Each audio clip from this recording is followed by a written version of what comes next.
Cram. Stop. Nemesis, what's up? So I guess, yeah, Happy New Year to you too, Pralinor. Looks like this is... Yeah, it's me, the last Nioh 2 stream. Hey, Amartya, it's good to see you. Yeah, this is, I don't think I'll be playing Nioh 2 after this. No, not last stream ever. Last Nioh 2 stream. Relax, come on.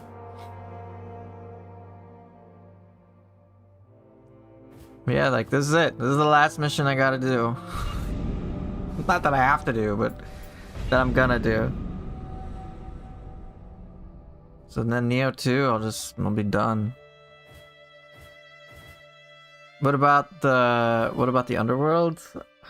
I thought about doing it, but it's just time pass. It's not like I've already done it before. I'm not like I do the Underworld and then I guess there's some interesting levels, but I'm already at the point where I'm like I already know what I would do. I've already gone through this before and it's fine. Why don't I do co-op with viewers?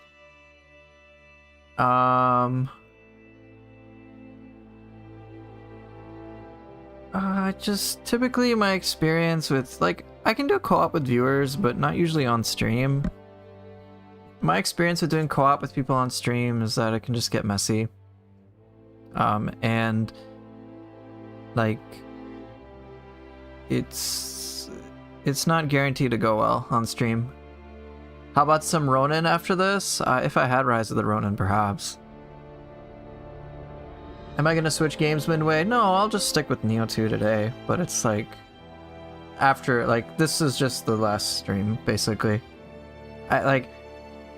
If I can boot up the Underworld, for example, I'm like, okay, I already know how this is gonna go. It's just gonna be like me scaling my gear the entire time. I have to, like, get all of the, whatever, gems, the Lapis Lazuli, Gems of the Departed, whatever they're called. Someone buy Rise of the Ronin because you think it'll be funny. I mean, you guys are welcome to do that. I would play it if you got it for me, but...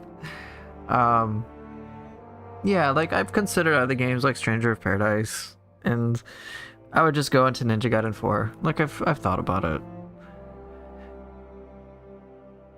Jack Garland is, of course, hilarious, but, like, I already got to Rift 300, and...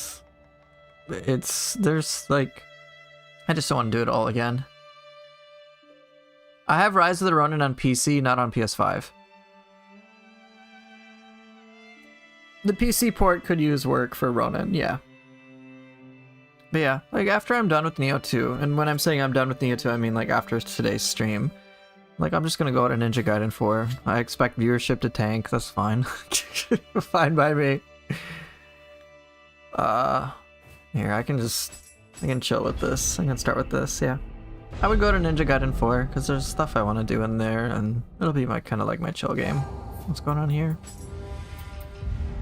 Am I gonna play Nioh 3 on PC or PS5? PS5, easily. Easily.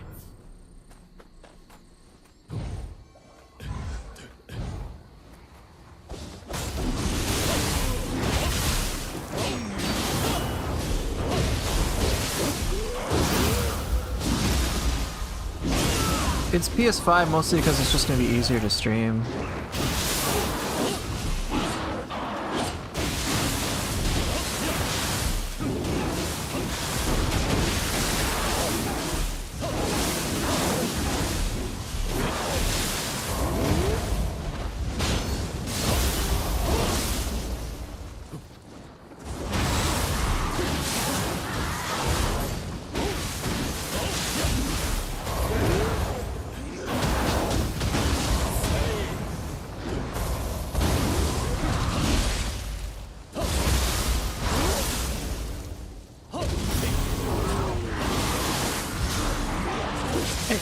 What's going on?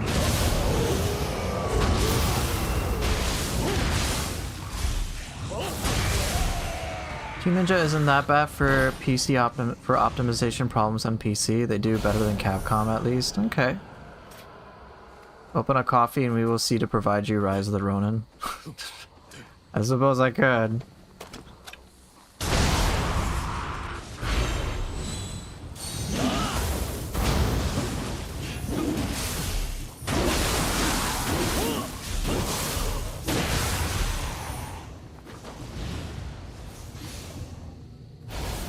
But yeah, wouldn't do it. I mean, I guess I can. Come on, bro. What you doing? Get down here.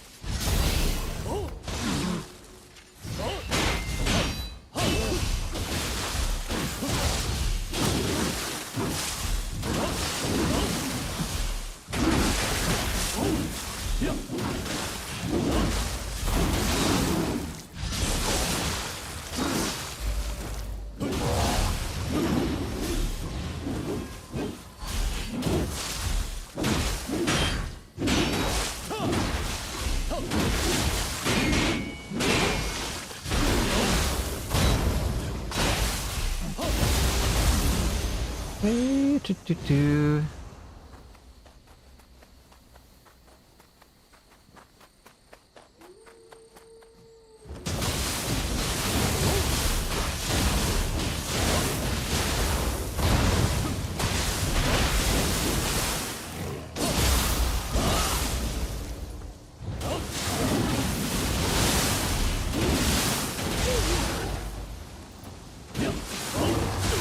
Okay.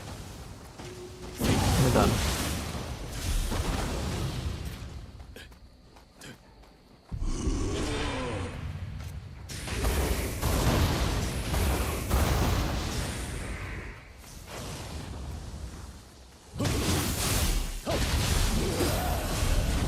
You're a little far away, but okay.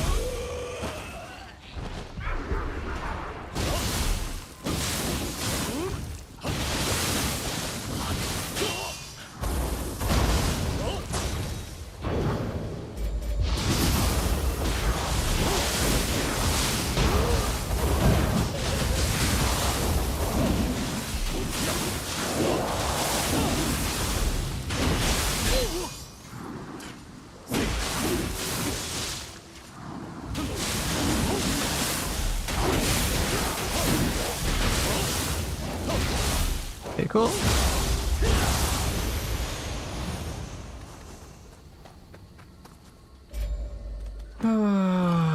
Two.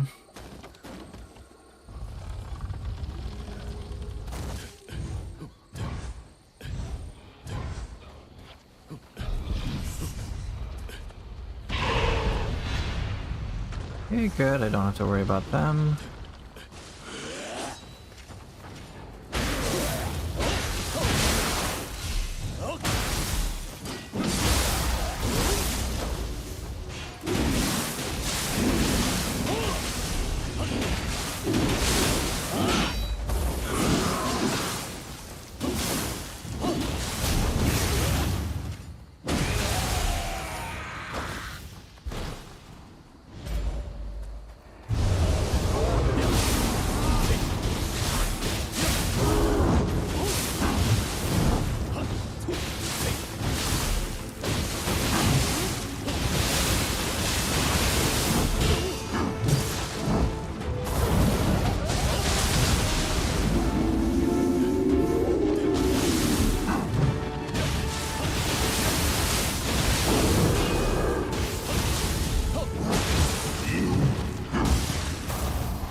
Oh, can't see. Hooray, gotta love it.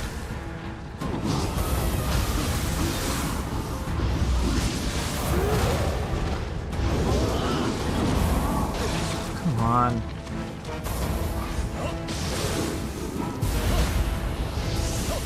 Come on, give me a bonk.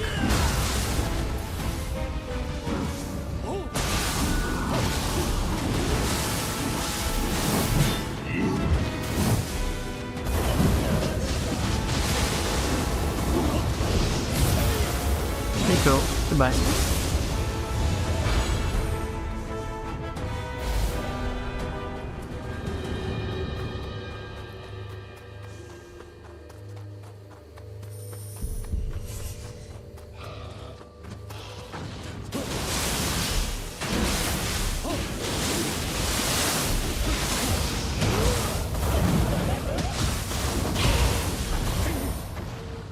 Happy New Year to you too.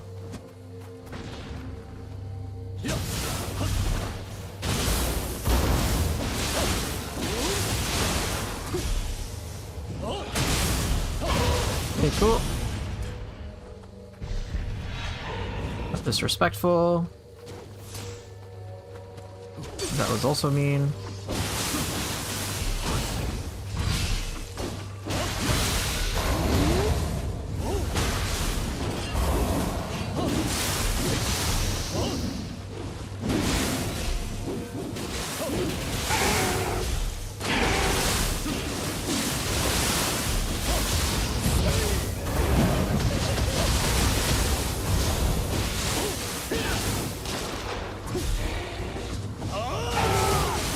Close enough.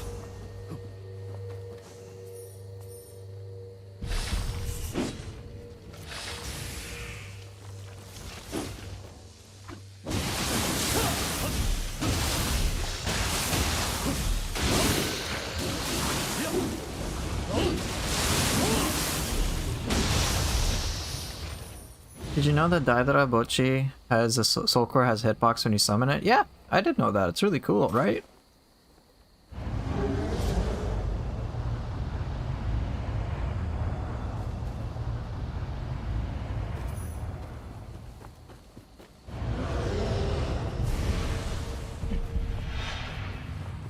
Yeah, the head does too.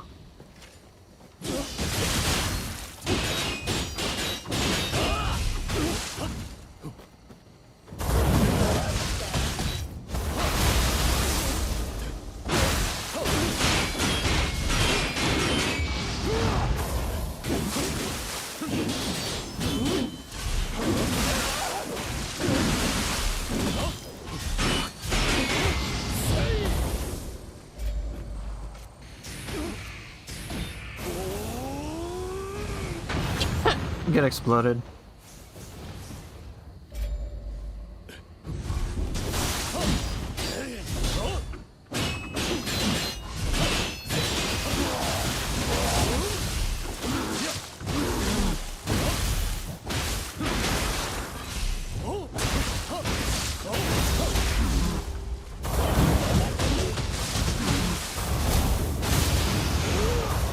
Okay, on the subject, I picked up Nioh 2 again. Way of the Demon boss is kicking my ass. I'm starting the DLC part soon.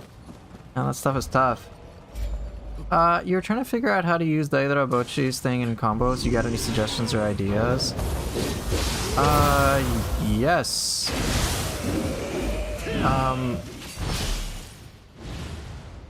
I find it handy to use when I just need to quickly get an enemy out of key. So the head pop-up will help with that. And so it can just, you know, I can cast it in an area to like basically interrupt or briefly stun or whatever in a small target area, and then the laser will sweep around. I think I covered that in my Soul Core guide, if you want to see it in action.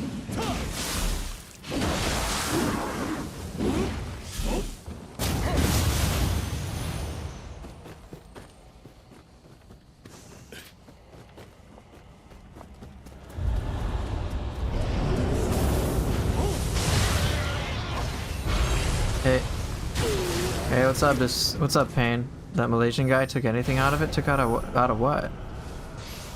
I don't know if he did.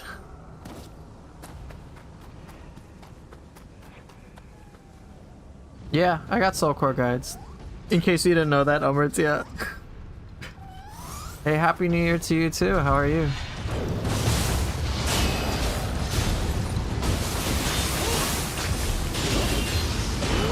You're so bored? Oh yeah?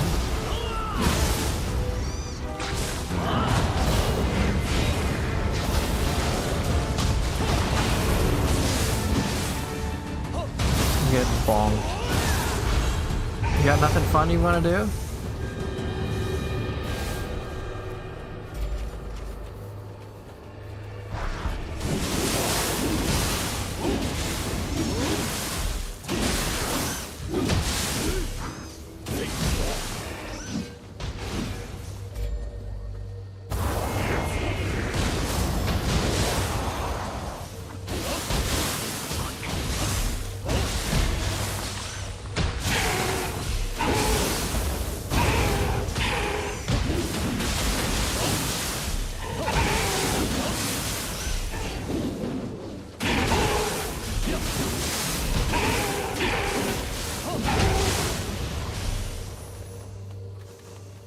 want to play something, but you don't have anything to play because you're broke?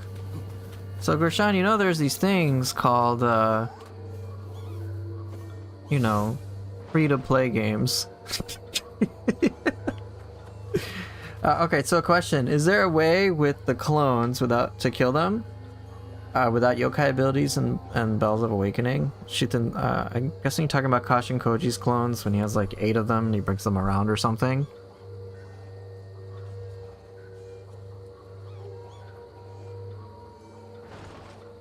So, what you could do, yeah, if you use any jutsu, or anything that can hit multiple targets will work. Anything. So like if you're using Split Staff, Unruly Revolution can hit a bunch. It might be a little challenging, but it can work. You know, you could also use Jutsu that hits a large area of effect. If you're using Hatchets, Deadly Spiral works.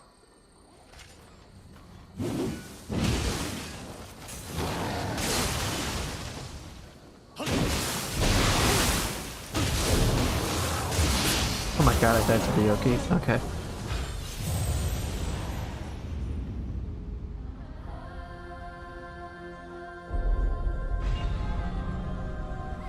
Yeah, I know, Gershan. I'm just pulling your leg. Obviously, I'm sure you would have tried the free-to-play games. Yeah. Well, here, how about this? Here's another radical idea. Just do something else besides video games.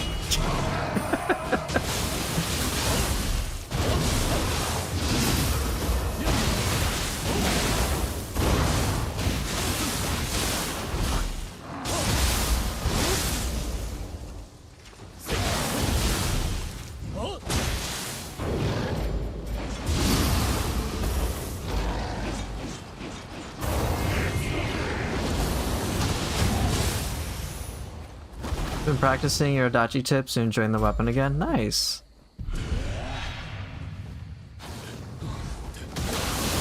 So okay, Amartya, you're asking about... You're more curious as to how to chain with weapon attacks or sequence it. I know it does key damage and stagger, was trying to think of something more in depth. Yeah, so one thing I like to do, I apply that to Azuna drop stuff. So, for example, it does have that like brief mini stun, right?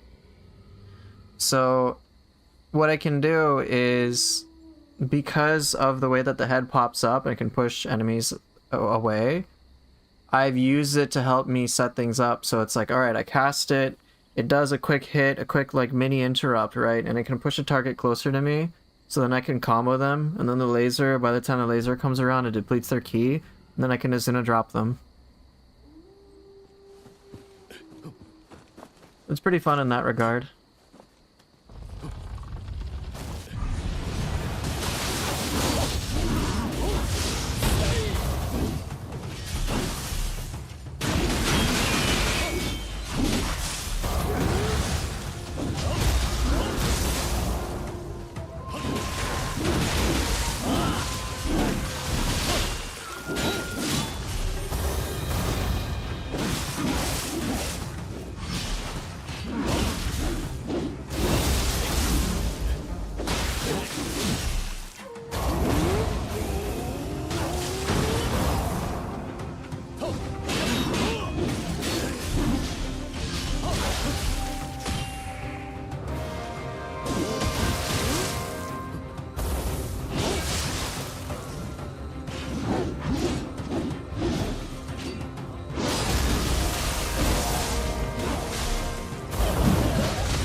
Good for one discount.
Free-to-play games are a bad idea. Payday loans on the other hand.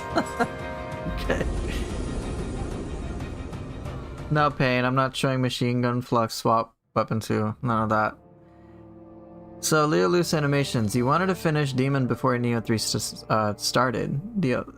So you started the DLC, and then your controller died while halfway through Umenyudo. Oh, that sucks. I'm so sorry. Okay, you just heard payday loans are also a bad idea? Correct. Pain, they need to bring back weight on human juggles. Dude, juggles, whatever. This is why I don't engage with you. You bring up the dumbest shit every time, and you do this 500 million times. If you want juggles, literally, like, Nioh is not the game for that. You know this, and you still say that shit. Ugh. Okay, Summertail, you were saying I was also thinking of using sort of discernment on human enemies to get them to block, so they lose more ki and then I can EI slash after the laser. Right. The problem is the window between the head summon and the laser varies based on the positioning and when a soul core is summoned. You know what I mean? Yes.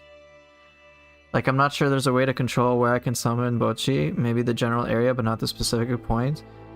Yeah. I actually don't try to focus on the head summon as much. I can rely on the laser working the way that I intend it to. That's consistent, but the head point, when the head spawn thing is a little tricky. So it's, to me, like, trying to work around that since I haven't been able to reliably find a way to make it work every freaking time. It's just too difficult to control. So maybe if I was able to do some extensive testing on that, it'd be valuable.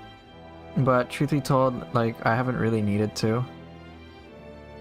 If I'm able to pull it off, it's cool, but it's more of a nice to have.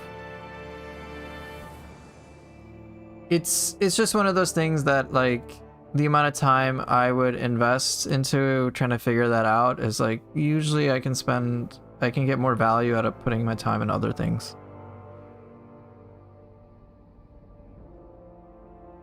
So it's just, like, the point of the Daidra Bochi, the head thing is a nice little extra little mini hit, but the laser is where it's at. So I work with a laser. If I'm close to an enemy, then usually the head will work in my favor. If I'm far away and there's like a certain like distance, then it's not as reliable. That's kind of what I noticed. But if you want something more in depth, I don't think I'm the person to ask for that. Like, I just go very simple, all things considered. Okay. Who's my least favorite boss? Mine would be Kashin Koji if not for Lady Osakabe. Okay, so not accounting for the big bosses. I think like Tataramoke is one of the most irritating bosses for me. It's not really that fun. Kashin Koji I'm alright with. Like, I don't love him.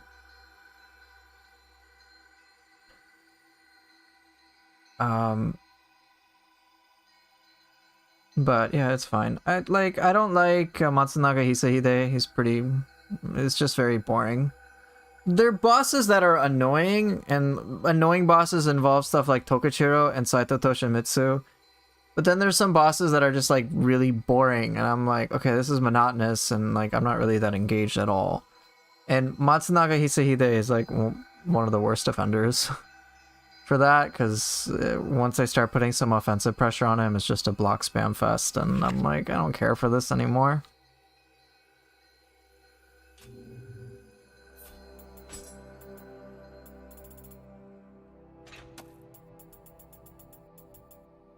Okay, I'll catch up to chat in a bit.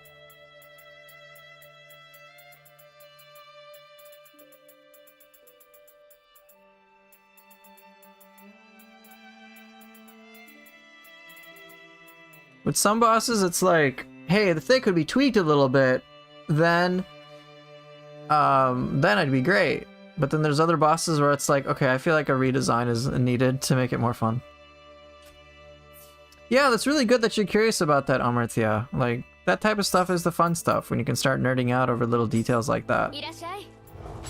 To get more mileage out of out of things like that. You know, it can certainly open up all sorts of different options for how you engage with your soul cores.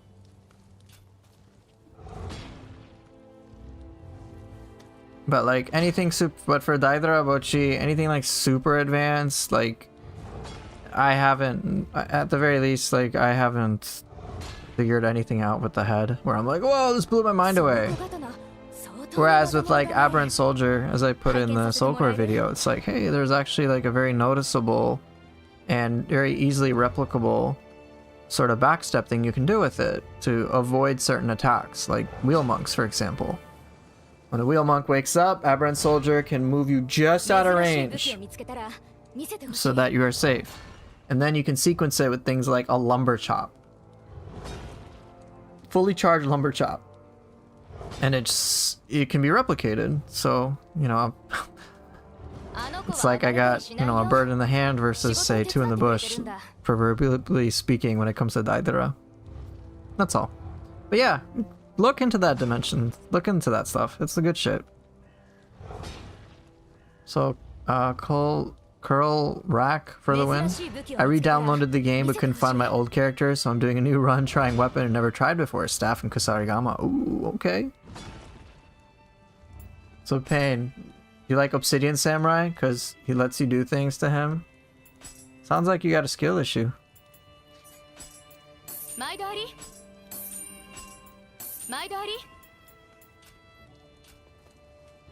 Get good, bro.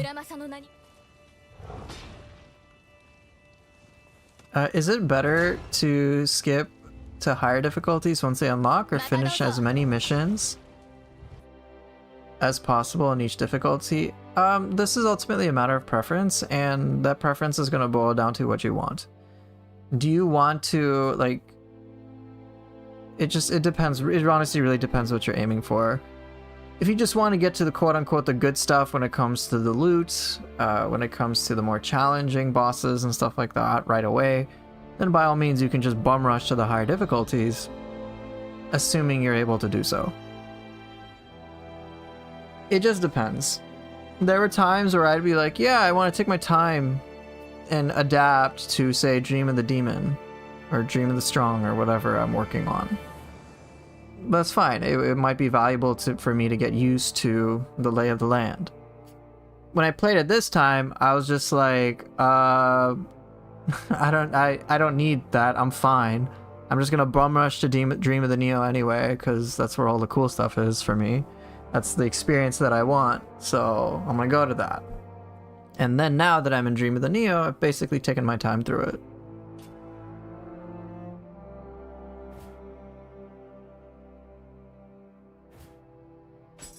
Alright, final mission, let's go.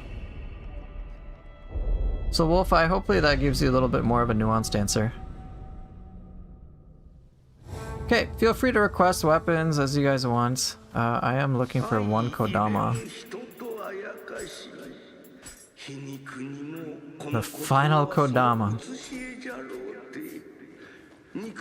What you guys want to see?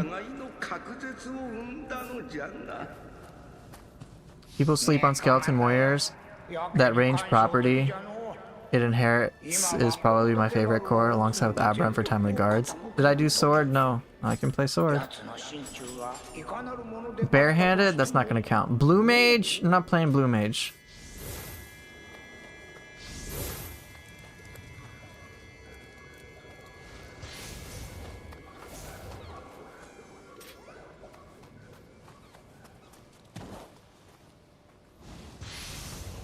Sword Odachi, you got it.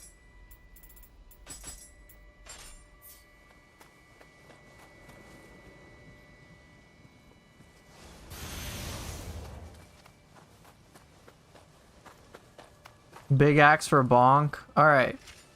So I'll do Sword Odachi for now, and then I can switch at shrines, every shrine.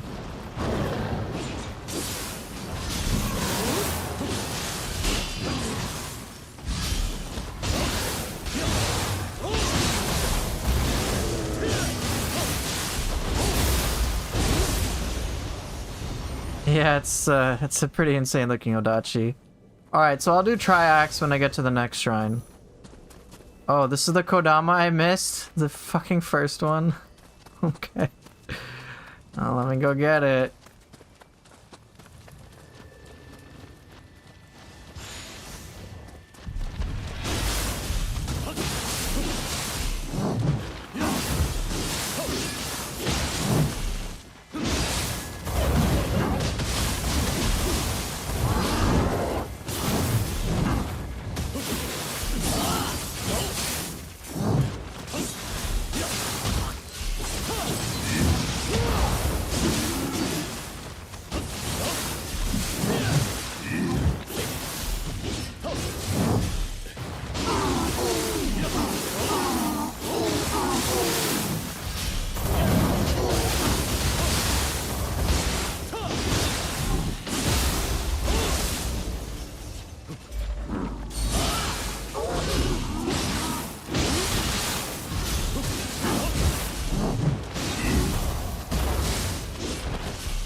You said you're struggling with some of the endgame bosses, endgame as in for that specific difficulty.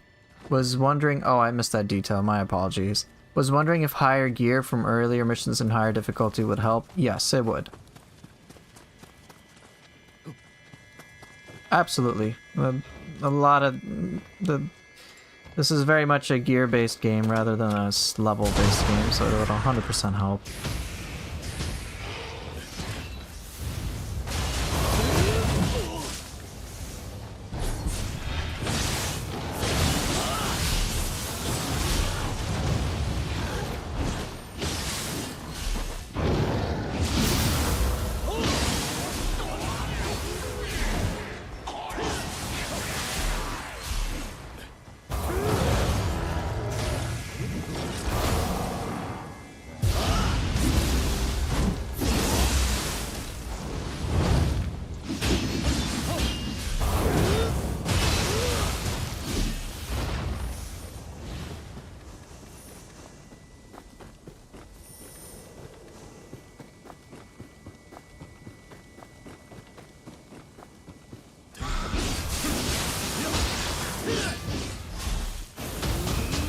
I'm actually doing damage? Not really that much.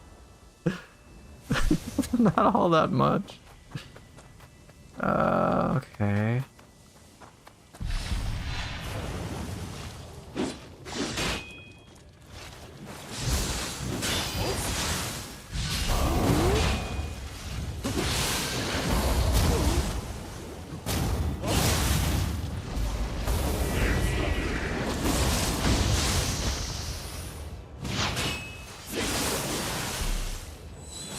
One is bigger than 0?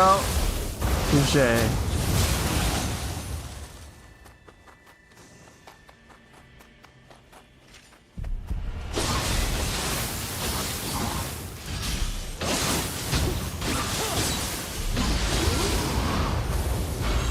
Suppose you're right. 1 is bigger than 0.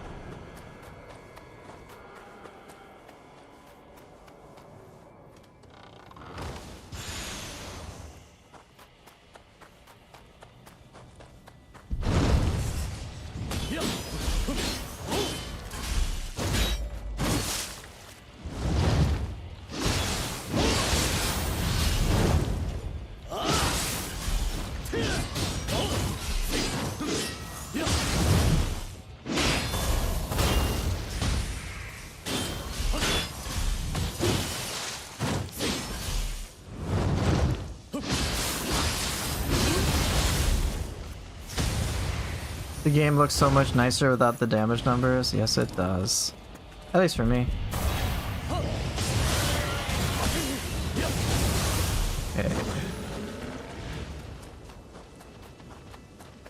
Yeah, I keep them turned off because otherwise it just kind of kills a little bit of my immersion.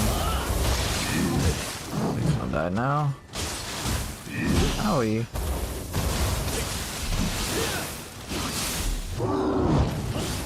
There we go, now we're talking. and there we go.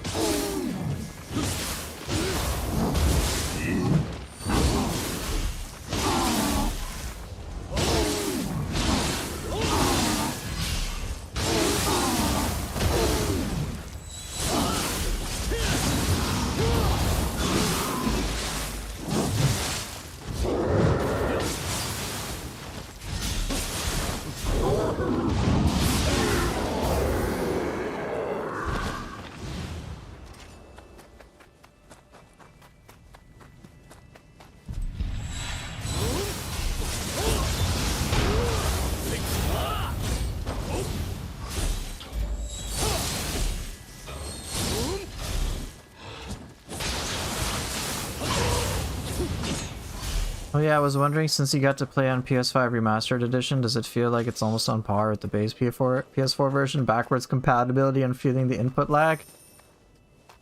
Why the pain? Dude, your questions just drive me nuts. You ask the most obscure questions every fucking time. Every time! Well, here's what I'll say about PS5 Remastered version. It so far feels like the smoothest experience. My god.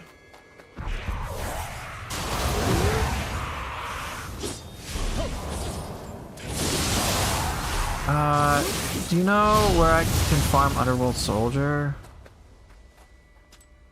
Ooh, I don't remember. I don't know a mission off the top of my head.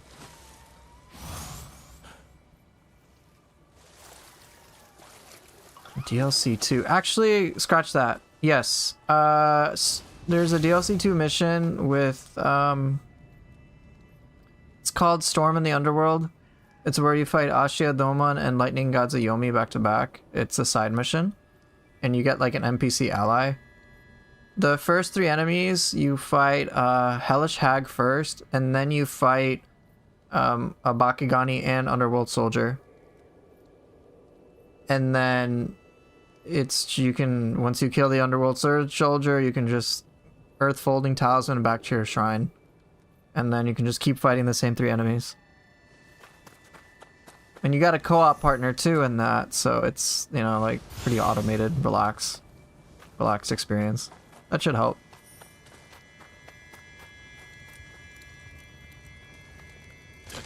Yeah, Wolfeye, this is Pain.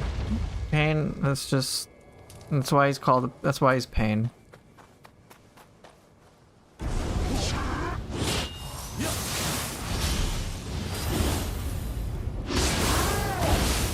Any tips on farming base boss skills? Yeah, Pain, don't beat you.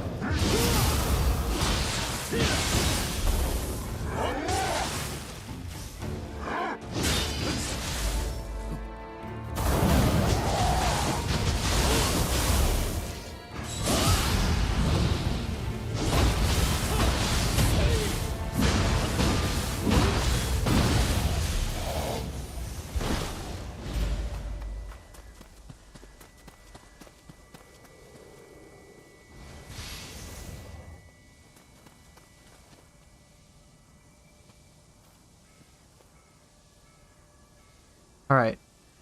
So Pain, I need to catch up with other people's questions. Okay. Oh, actually, I noticed that one of your Nioh 3 screenshots showed that Tonfa's Fleetfoot is now an attack. As a Tonfa main, it's super exciting. Did you get to test it out yourself by any chance?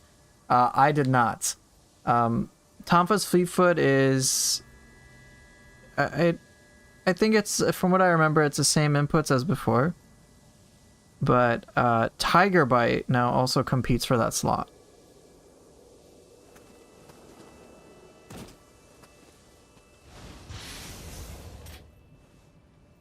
Yeah, leave the Mujina. Mujina, I'll open the door for you, but it's up to you if you want to get out. That's a personal decision, and I'll respect your choice. Any Hatchets advice? Yeah, I'll be playing Hatchets once I hit the shrine, so you can ask me all your questions there.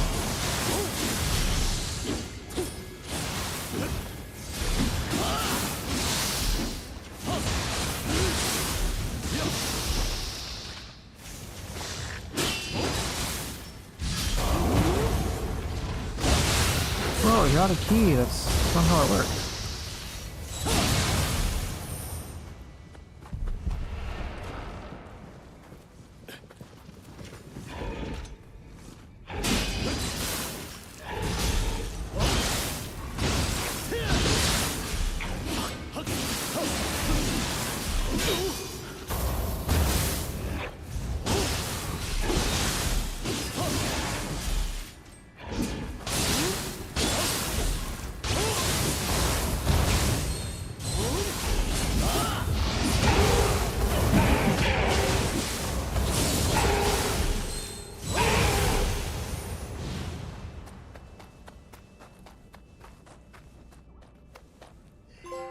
That idiot Pain sounds like a dumbass. That's because he is. Peen.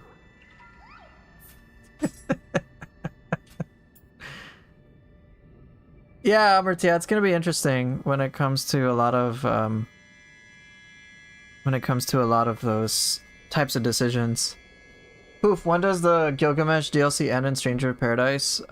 There is a definitive boss that you will fight in the Rift that will absolutely signal the end of the DLC. It'll make it very clear. But I think it's otherwise Rift Floor 21.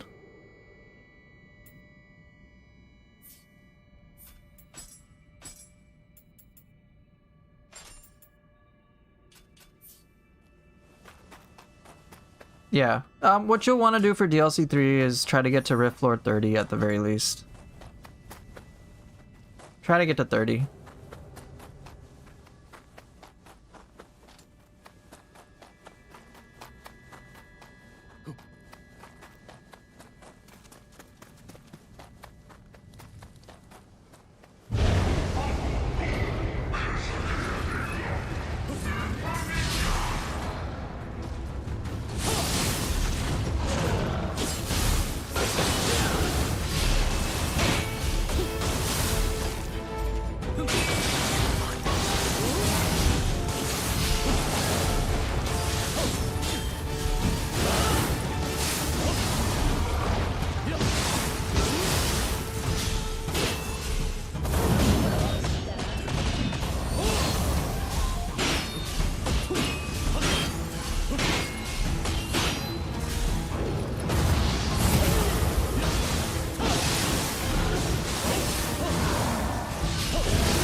I'm gonna switch over to Triax now, and then I know I had been asked a question by Mango Hound, so I'll be doing that once I hit the shrine, right up ahead. Stranger of Paradise is a lot of fun. The only reason I decided not to play it, or switch to it, is just because I just didn't want to deal with the optimization issues again. Have I played Wild Hearts? No, I have not.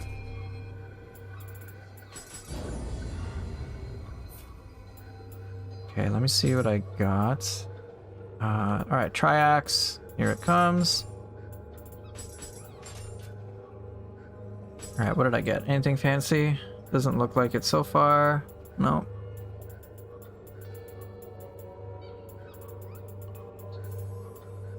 Not too shabby, I guess, but I'm not going to use it. Okay, so with Axe, so Mango Hound, if you're still here, I can give you some advice on hatchets. Poof, you should try that Capcom game, or at least look at their take on the yokai. Okay, my favorite's not the Gaki. Get out of here. I'm not looking at that game.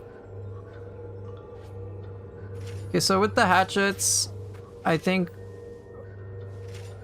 one thing people can have trouble with is trying to understand in general how to engage with it. Now, of course, Hatchets has the obvious throwing abilities, but it can be also a little difficult to understand, hey, when do I do my close range things all together? And the truth is, it's kind of like a mix. Your goal with the Hatchets, at least the way that I see it, is to basically treat it like a hit and run weapon. There'll be moments where I really want to get really offensive at close range, but I want to pull away whenever possible with some of my ranged attacks. And you have a lot of range tools at your disposal. You've got that. I'm a big fan of Boulder Breaker. Don't forget that you can always dodge and throw. So take advantage of your range. And when you want to pack a punch, don't be afraid to do so.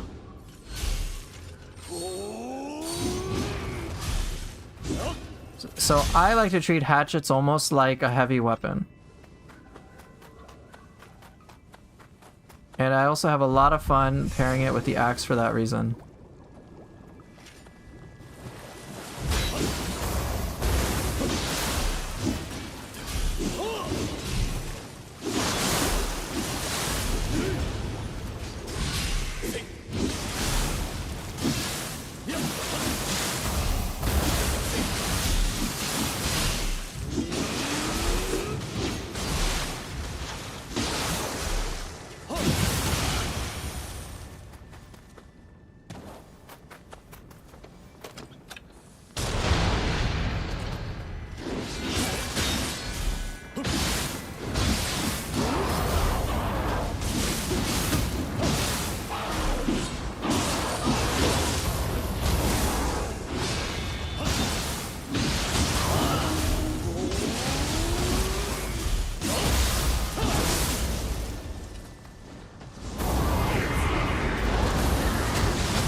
Jeez, Itsumade's so good.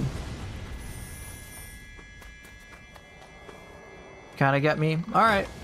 Yeah, you can also just investigate how I play Hatchets.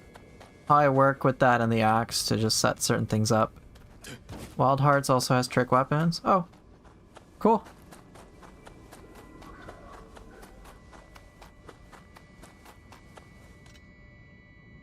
Pain, don't answer Pain's questions. He just asks dumb questions.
Okay. I'm not answering your questions, Pain, because even for someone as detail-oriented as obsessed as myself, your questions are like legit, like even more nitpicky on details that I don't even think matter. And I have a habit of serially overthinking things, and yours are just like next fucking level. I'm like, dude, I don't know if I give a fuck.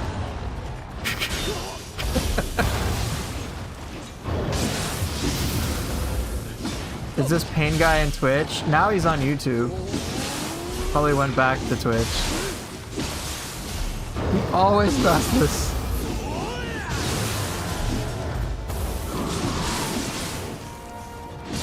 But yes, he's pure Pain.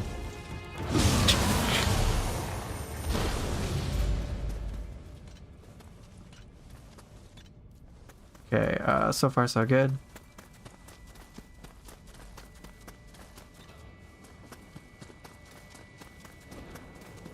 Okay, let me knock this down.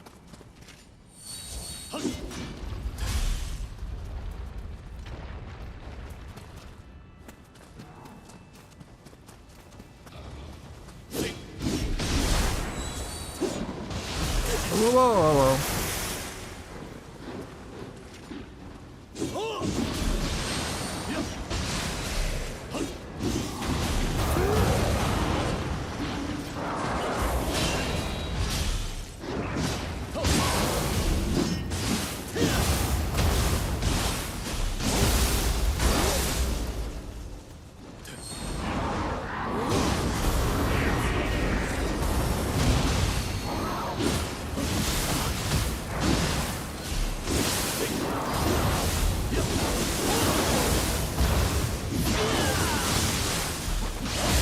You must have him muted. That is a smart decision.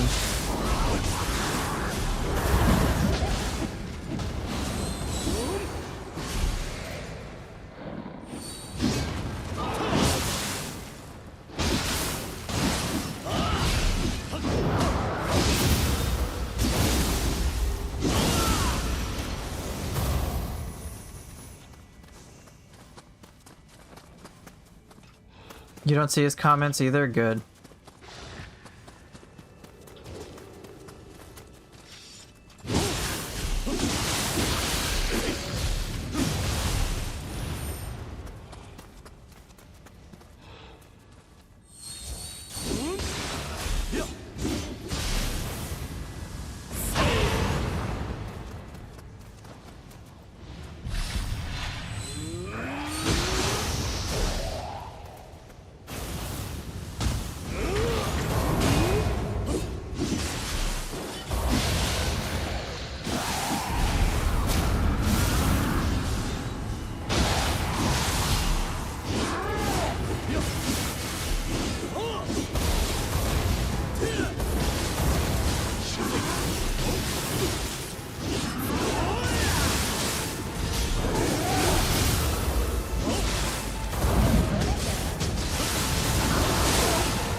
Whoa!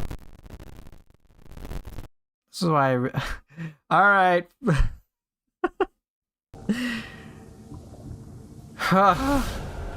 Jeez. Sorry.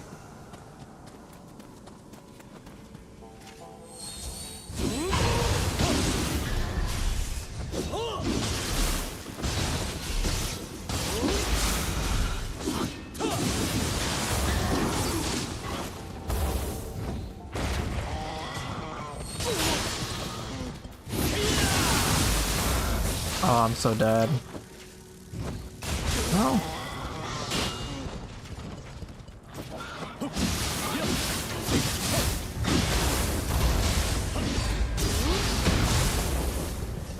Yeah, sorry. Looks like my capture. Like I've needed to replace my capture card.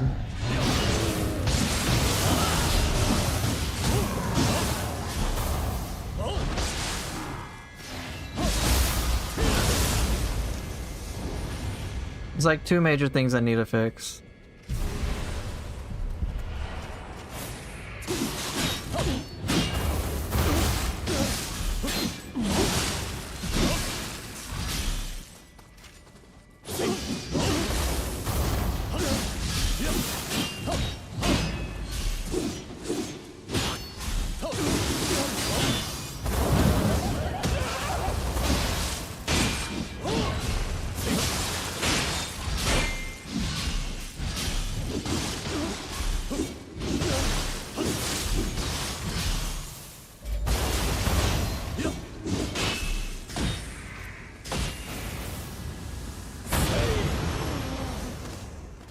Hey Ricardo, going pretty well.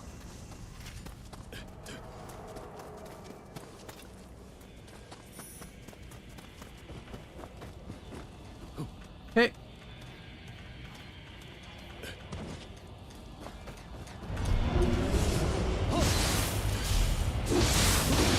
That'd be a perfect cut to a Nioh 3 playthrough. Suppose it would. If I had Nioh 3. Did I show my hatchet skill setup? Absolutely. Let me kill off this Epon and then I will.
Oh, look, another Yata mirror. Cool. I don't know what I'm gonna do with it, but cool.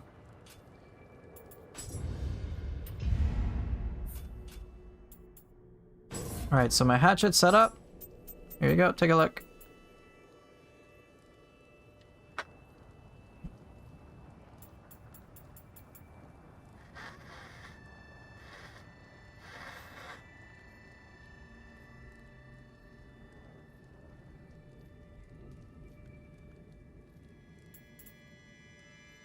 I gave Demon Undercut extra key damage, because, you know, that's what it needs.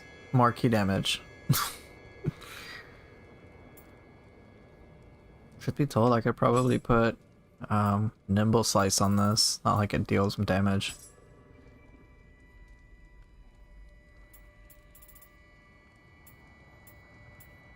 With mid stance, I've messed around with all of these. Death from Above I've enjoyed a lot. Mountain Hawk I've enjoyed a lot too. So I'm just messing around with Bell Ringer.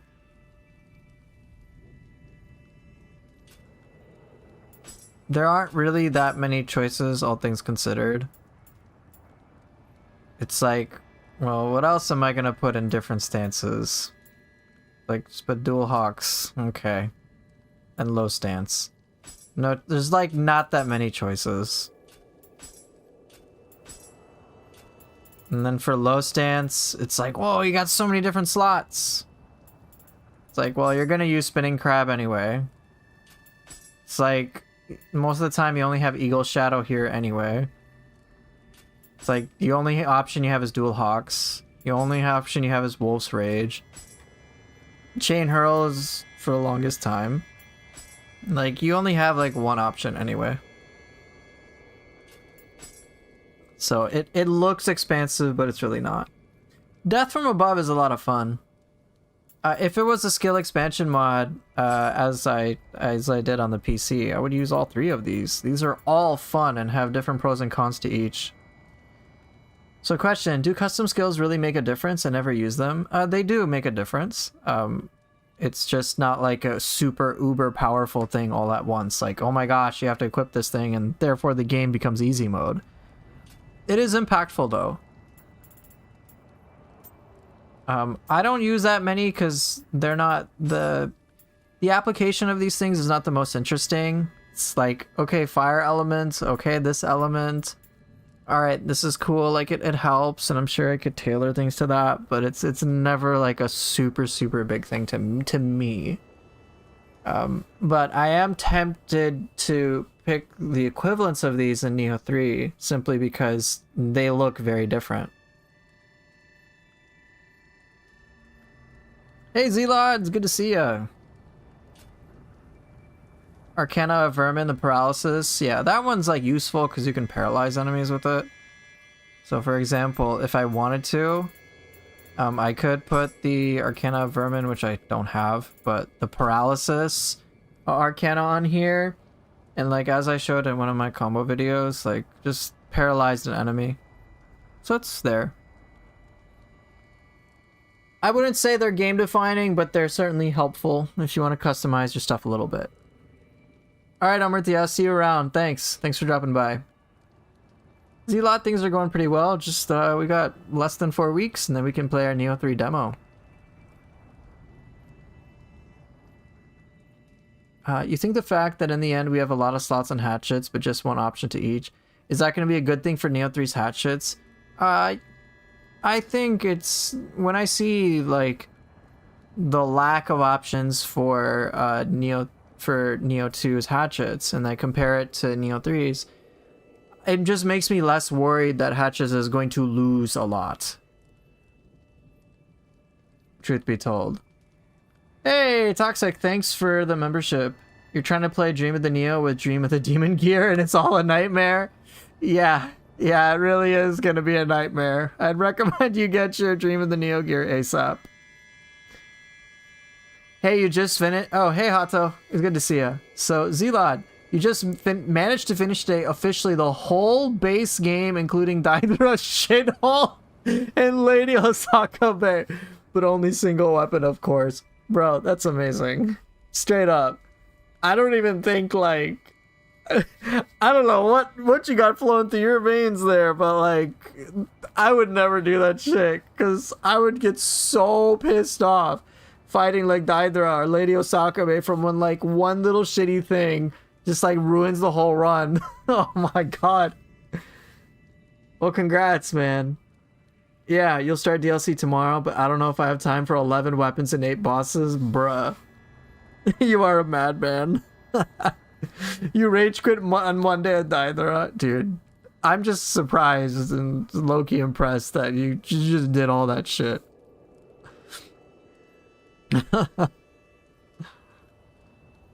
Let's see. Okay, I got a question. What's the skill expansion mod? So the skill expansion mod is unfortunately PC exclusive because, you know, PC and mods and whatnot. But the idea is you don't have to worry about conflicts for slots. You can use more skills when you want. So I think, let's see, what weapons? I think hatchets. Now that I have hatchets, this will be pretty easy to explain. But normally for the game, for hatchets, these 3 skills contest, right? With the skill expansion mod, I can use different inputs that will allow me to use all 3 of these in some capacity. Now, cool thing for Nioh 3 is, in my opinion, they took the community skill expansion mod and then did their developer version of it. So you have more ways to like take advantage of this shit. They're like, oh, you can have like this new input or that input or that input. And I'm like, okay, this is great. I love when developers take the good stuff the community has created and then like upgraded it with their own version. It's like so good. I'm like, okay, this is all right. This is pretty awesome, bro.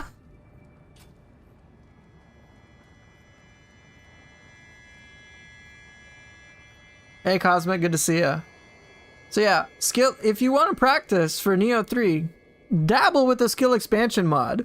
You'll be in good shape. 100% recommend. It's so fun. Okay, let me double check to make sure I didn't miss anything. So kind of to tailor this back to like, yeah, that's how it should be instead of DMCAing the modders, right? Like, I'm like, hell yeah, I love seeing what the developers can come up with. This is so good. You know, the community support, obviously you want to support the people who make the game in the first place and develop it. Recommending randomizer might also, you never know, they might do that for Nioh 3. They might add that in some capacity. I don't know what the endgame experience is going to be like. So how do I think the shift to open world will affect Nioh 3?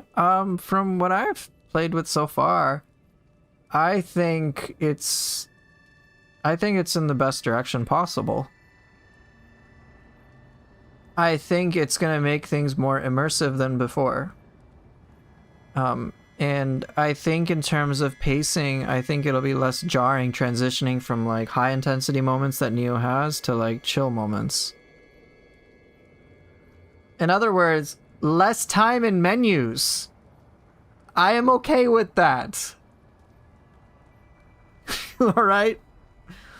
And it reminds me of a concern I think people had of like feeling that open world would just kind of be like, or the open field as they call it, would just be like, oh, stereotypical open world slop where it's like, oh shit, just a big bunch of empty spaces with a whole lot of fucking nothing. Which like, I get. I hate certain games for that.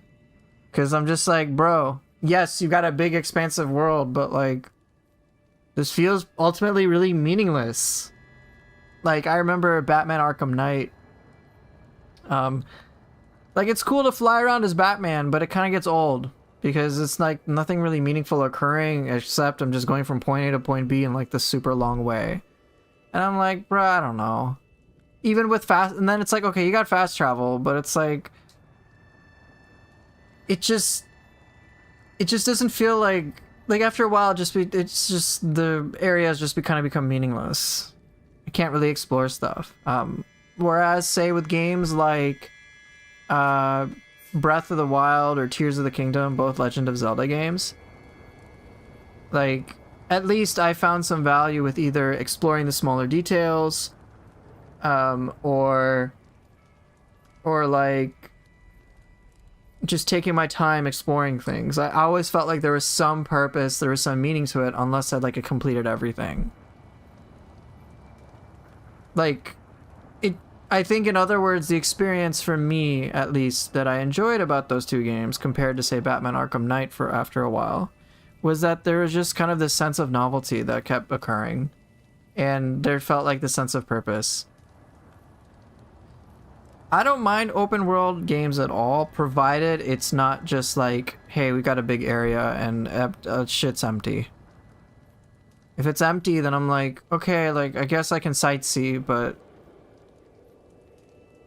it disengages me from the overall gameplay experience. Now, my experience in Nioh is like, bro, there's some shit around the corner and some capacity all the time. I'm like, la la la la la, I'm gonna explore this area. All of a sudden, hey, enemy fucking jumps me. I'm like, Jesus Christ. Okay. Or like a Yogi, or it's like, it felt like Nioh appropriate, and it didn't feel empty. It's like you had your enemy base, it was like intense as shit. Kind of like Rise of the Ronin with like its enemy encampments. So that, like, I enjoyed those enemy encampments in Rise of the Ronin quite a lot. I think that was definitely a highlight. You can fast travel in between the shrines, which was okay.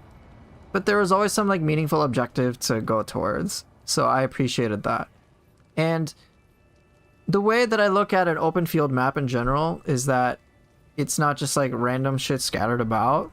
It felt like they took the main missions of Nioh 3 and the side missions of Nioh 3 and then just mashed them all together into one big area.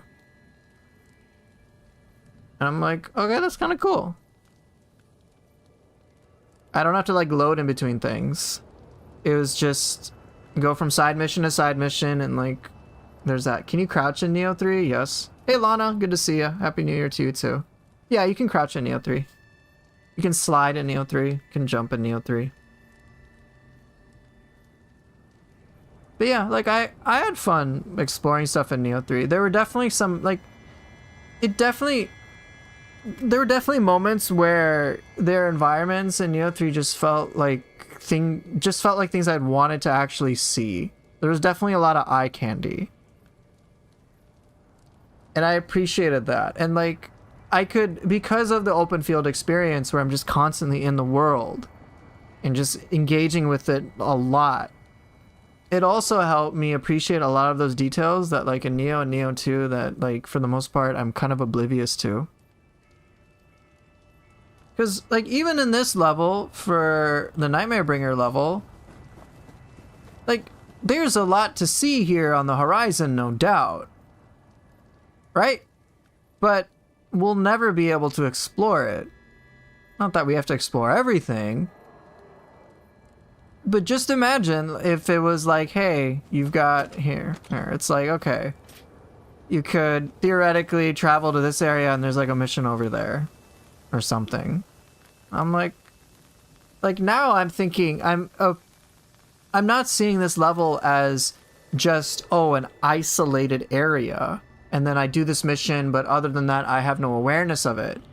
It's like, no, this is actually a part of my regular experience and I'm going to keep getting data about it.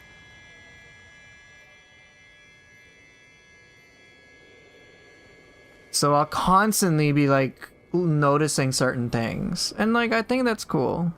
It makes it more immersive to me, more to appreciate. You know, like now this Sudama would be like a Sudama vendor in Nioh 3. You know, nice warm thing give you? Okay, here, take a soul core.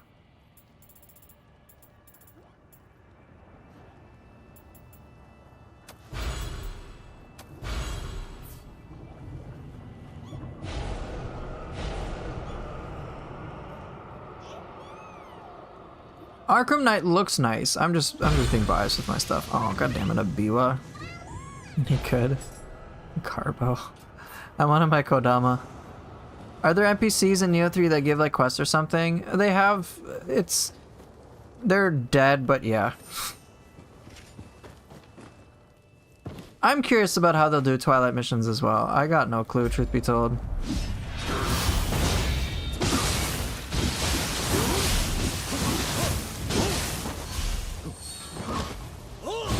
Ooh, holy damage.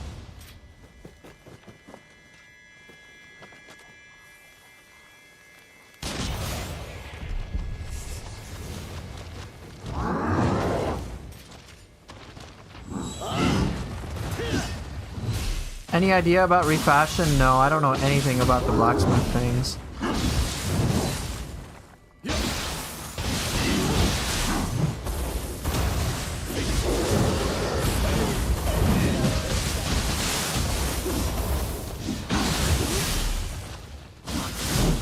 Alright, see you later, Mango Hound. Thanks for dropping by.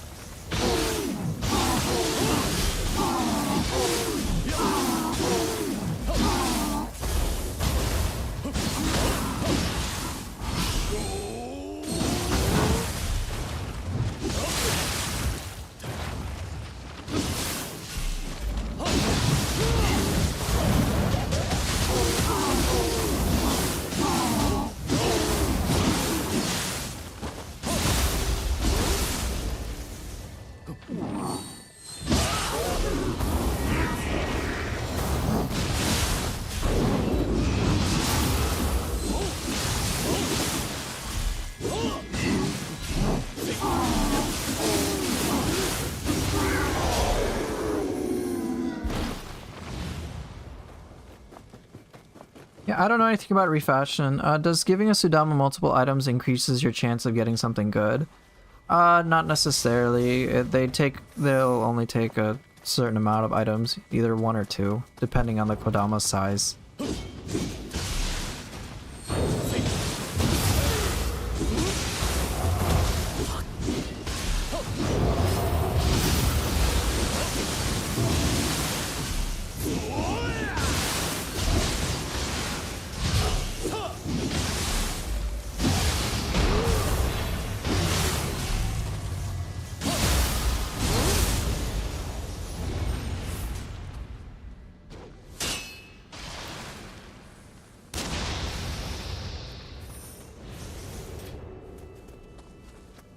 Yeah, you're talking to ghosts, pretty much. Spirits and whatnot. I think the character creator in 3 is better than 2. I'm sure it's just, like, I didn't get to spend too much time with it, but it felt like a definitive upgrade.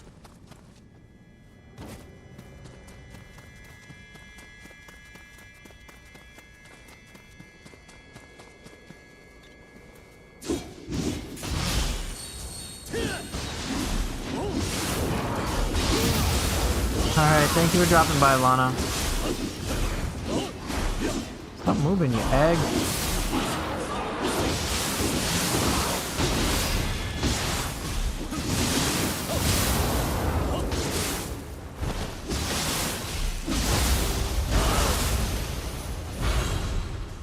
Kojinka hammer? Fun. Cool.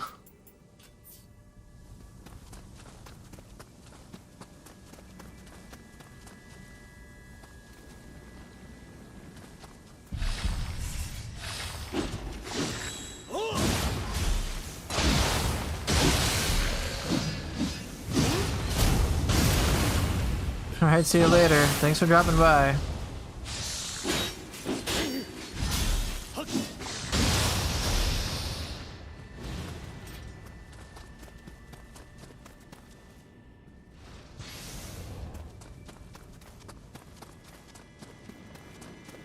Yeah, Witty, I agree. I wish we had those too.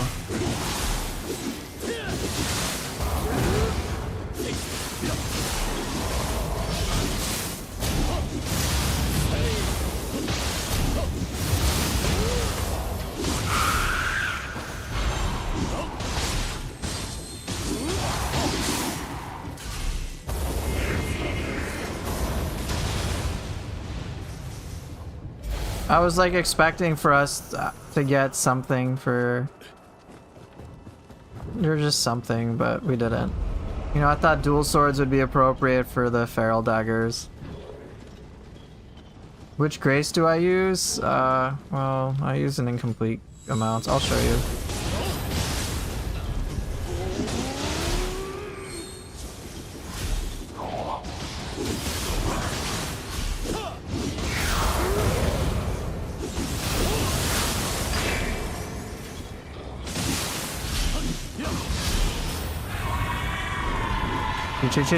Shit.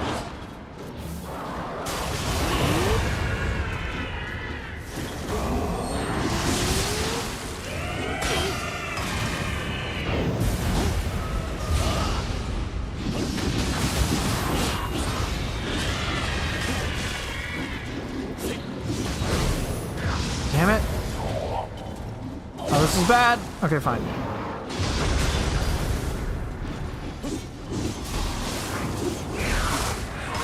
Damn. I've got a lot to backtrack.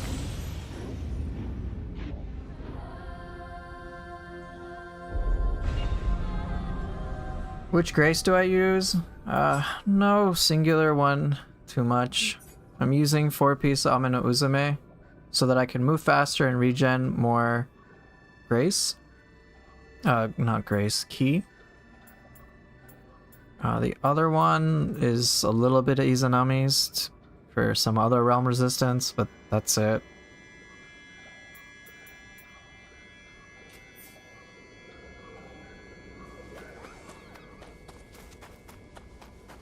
Yes, I use Amazing Grace, correct. Yeah, Region 5 of Nioh 2 and it's pretty sick. I dropped the game, but Nioh 3 Beta got me back into it. The character designers are sick. Yeah, they are.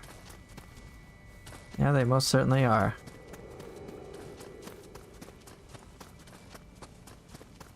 Yeah, you're most welcome. I don't have a super ultra powerful build. It's just whatever works.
Why is Ben's honestly the best grace this game could ever have?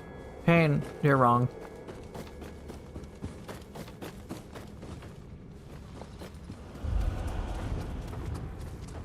And I'm not talking about the statement you're making, I'm just saying you as a person are wrong. How do you meet the requirement for ultimate stamina? Can light armor reach 350 toughness? So you can actually get AA toughness, AA agility. It's incredibly steep, like a very exact gear and setup you have to have. I don't think light armor can reach 350 toughness. I do think you have to have medium and heavy armor to make it work. Ultimate stamina will will lead to, like I said, either AA toughness or AA agility. AA toughness, like you said, it's going to need to have that 350 toughness. For AA agility, you need to be under 20% equipment weights. The exact specifications for the armor that's going to hit that, I'm not sure.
I was taking a look at the pictures you took of Hatchets customization. I'm honestly a bit worried. It feels like you'll have way less freedom. Understandable concern, of course. I don't know exactly how it's gonna play. But I think evaluating ninja style purely based on weapon play will make it feel inadequate. I mean, samurai style is about weapon play. Arts proficiency Frostmoon is like 100% about weapon play. Whereas ninja style has air combat. Like, don't forget air combos are a thing. And some abilities usually have multiple parts. And don't forget the interplay with ninjutsu. Now, I'm not saying that ninja style weapons are guaranteed to feel amazing. I'm just trying to give you other counter evidence to your fears that ninja style might be worse.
You're not worried about ninja style as a whole, just about those weapons that are exclusive to it, like the hatchets? Right, and I'm trying to address that concern too. I'm trying to say, hey, like, yes, I know, obviously weapons in samurai style have like a fuck ton of very obvious variety. Like, obviously. I'm trying to say that ninja style weapons ninja style can't be evaluated purely from its weapons.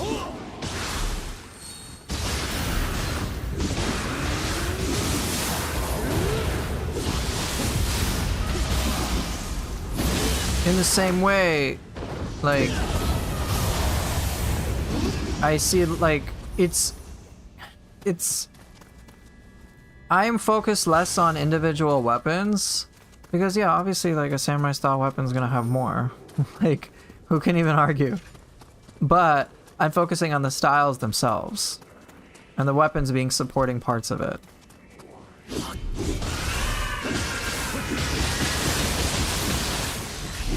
Shit, I'm dead. Fuck. I still got the shortcut.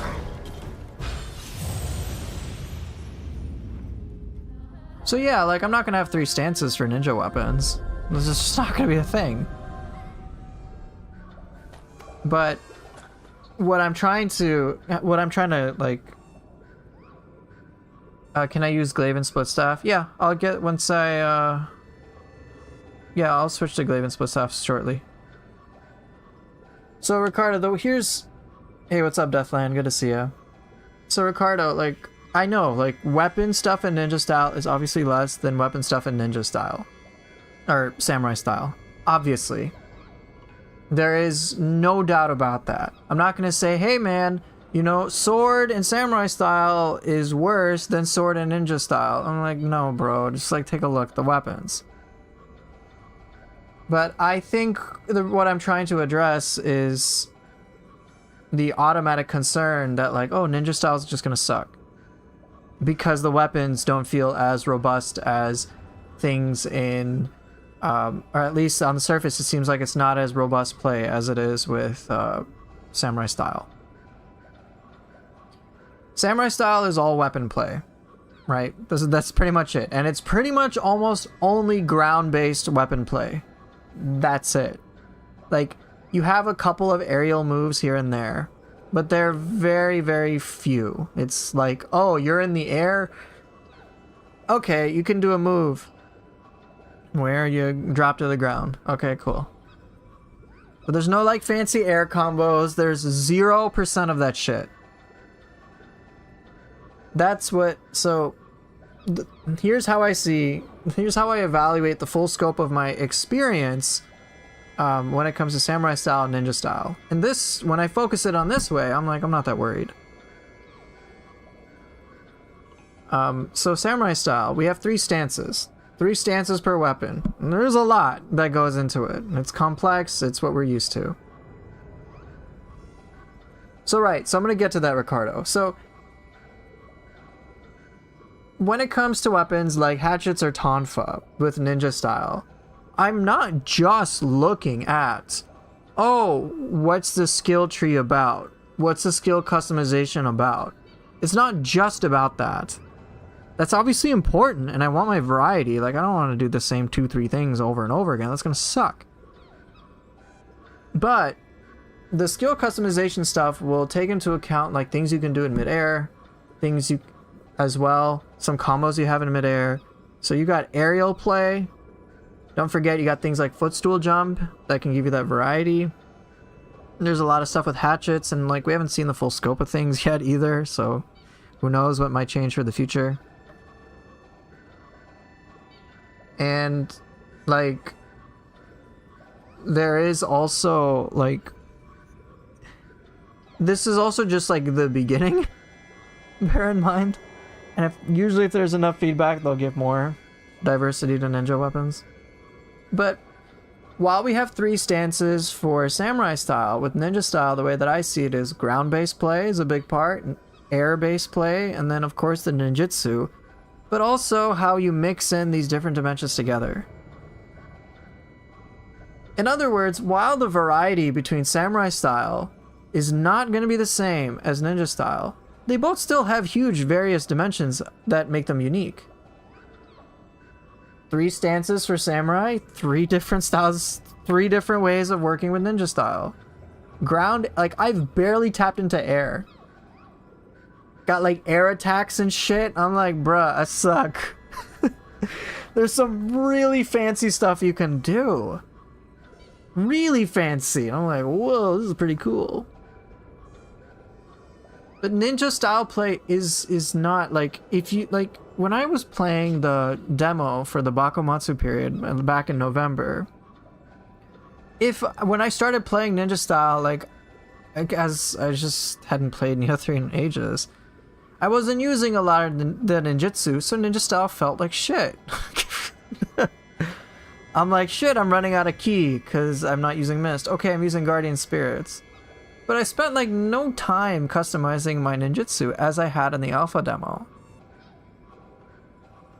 When I was like thinking of, in the alpha demo, I was sequencing a lot of ninja tools with my weapon play, and it was a lot of fun. It'd be like, cool combos here, enemy about to charge me, cicada shell, teleport behind him, and throw a shuriken, weave in some combos, catch a shuriken, and like constantly doing shit.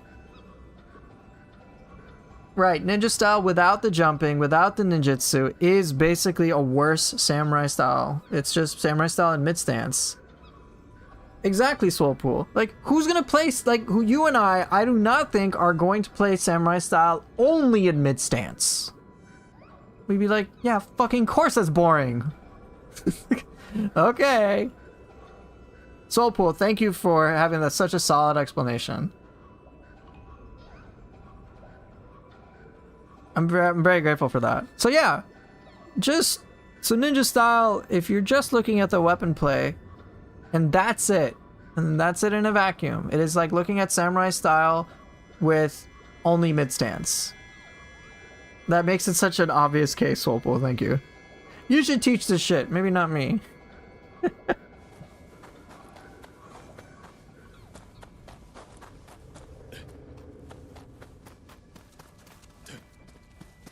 Let me switch over to Switchblade and Split Stuff. I'll just do it now since I've been yapping.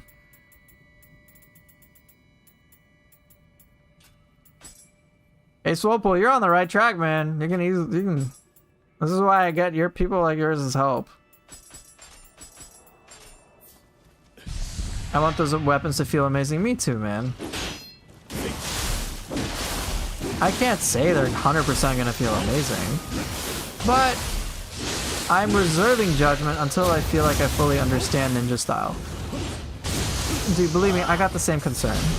The exact same fucking concern. You kidding me?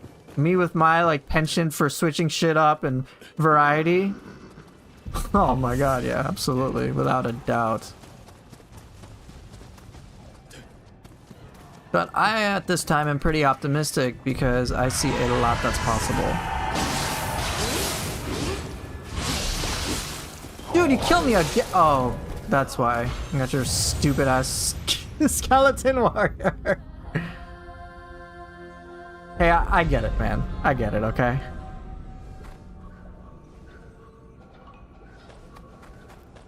I totally get it. I don't want Nioh 3 to be worse in, like, any capacity, period. I want it to be, like, such a definitive upgrade that I, like, never have to look back to Nioh 2 even once. Where I long for the Nioh 2 days. Now, I imagine that's also what Team Ninja is trying to accomplish. Not a worse sequel, but like a fucking definitive sequel. Alright, where's this stupid ass skeleton? Come here.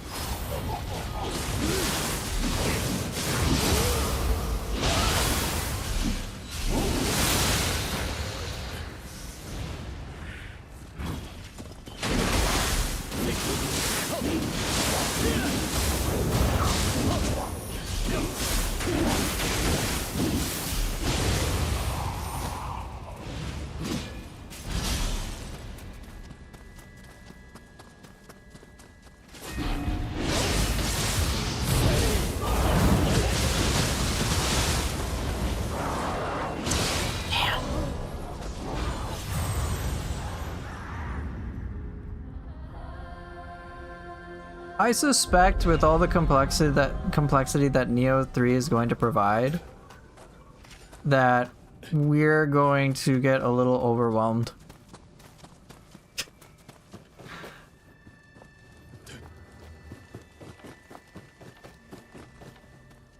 That's what I think. I think it's gonna be, oh, we're overwhelmed. Like, I think we have to bear in mind that there's a lot of aerial gameplay now that's possible. Even within stuff like Guardian Spirits. It's gonna get wild.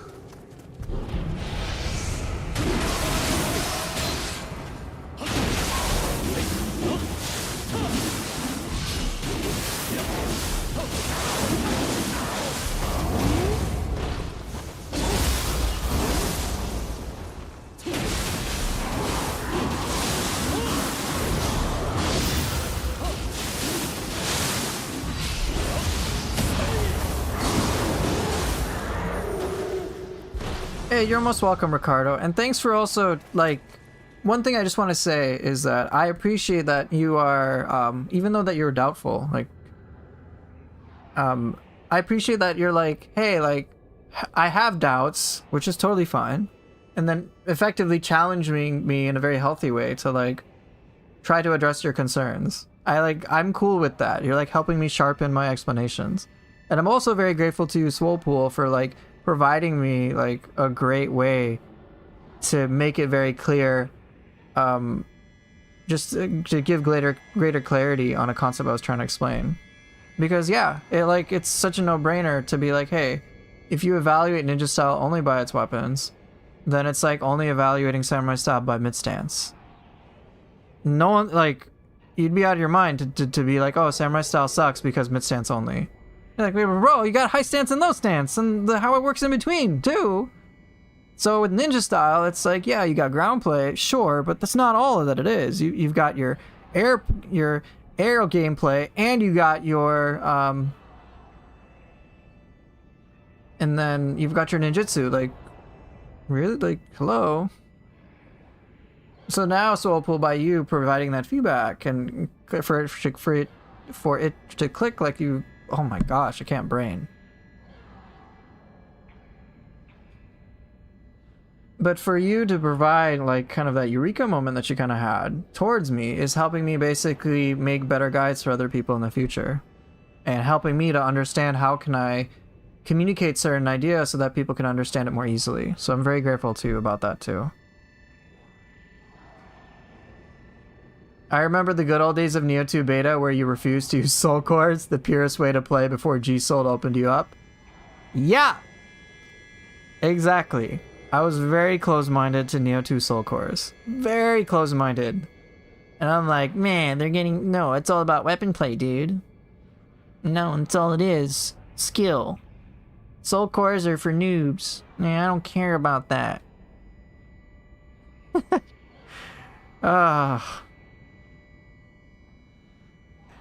So, yeah. My lesson is, hey, you know, when you play a game, be open-minded, bro. Seek to understand before you even consider dismissing it. So, yeah. But hey, that's why when I'm looking at Nioh 3 stuff, I'm kind of like, ooh, what's the big picture about this? I'm curious.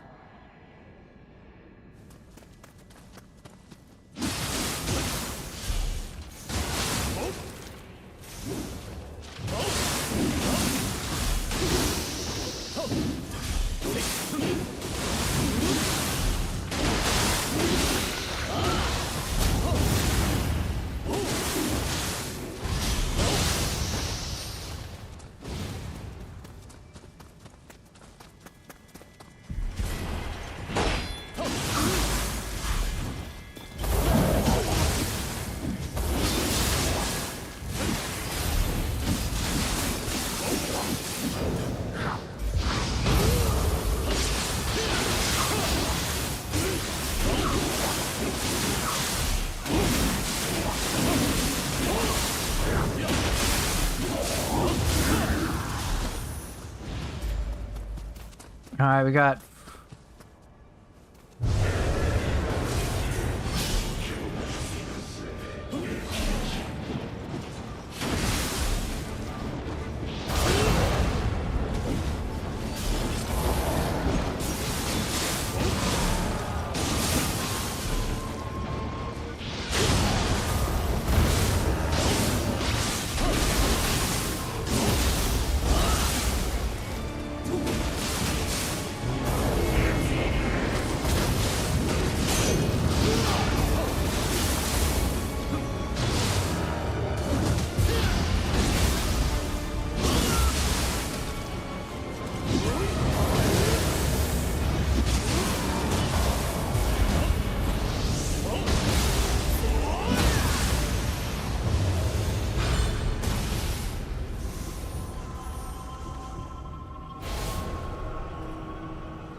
Yeah, I'll save that. Why not?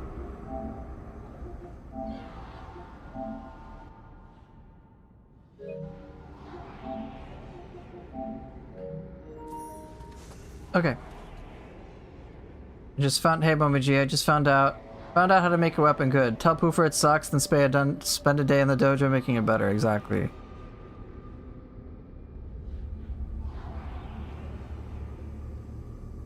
Hey Grinch, yeah, this game will be out of your screen already soon. Don't worry. I can't imagine being a developer slaving over a project you want to be great for people to ultimately dismiss it before you're even done making it. Yeah. They're aware of that. They have to be. Ricardo, you were totally fine. 100% fine. I like the way you asked questions, the way you were talking, the way you were curious, the way you were challenging me was all like great. I'm down for that, dude. I'm okay with people having different opinions, and you were curious. You're being very open-minded. You're like, hey man, please help me release some doubts. You're not concerned. Here's the attitude I got from you. You're like, okay, I feel very strongly about this, but I see streamer does not. I am trying to understand, why isn't he worried? Shouldn't he be worried? Let me try to seek to understand this guy. And I was like, yeah, okay. Let me try to express stuff. And then you ask certain questions and you're like, hey, I have more of these concerns. You're not concerned. I'm curious. I'm like, great. This is good. This is perfect. We're just having a dialogue. And then you would, of course, like, that was fine. I was like, that's great. And of course, if there was some perspective you had, like, it was just a back and forth. And if there was some perspective you had that I'm like, you know what? You actually make a good point. Then I try to understand where you're coming from. And that's it. Just mutual development of a development of mutual understanding over time. Fucking great. That's perfect. That's what I want in my channel. And from people in general.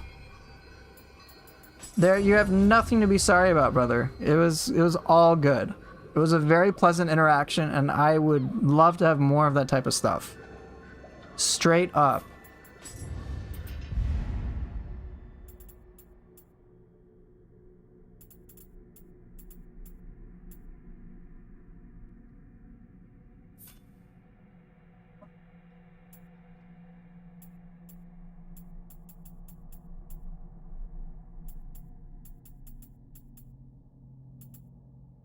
Oh, it's demonic.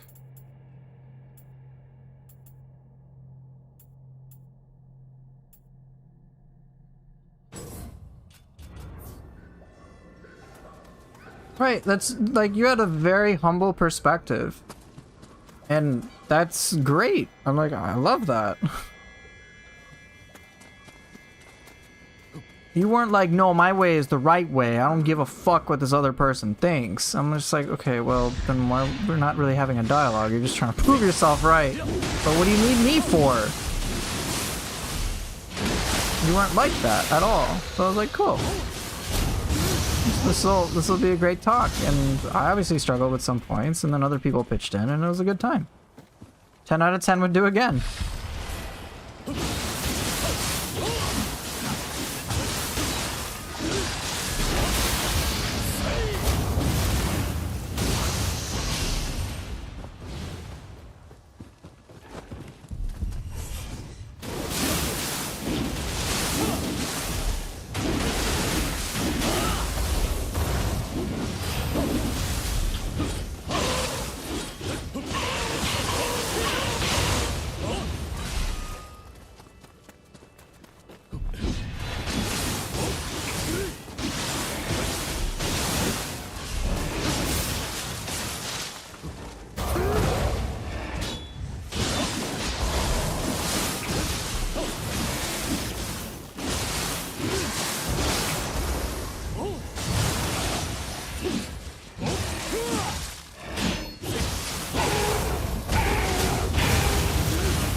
God, the hyper armor hurts.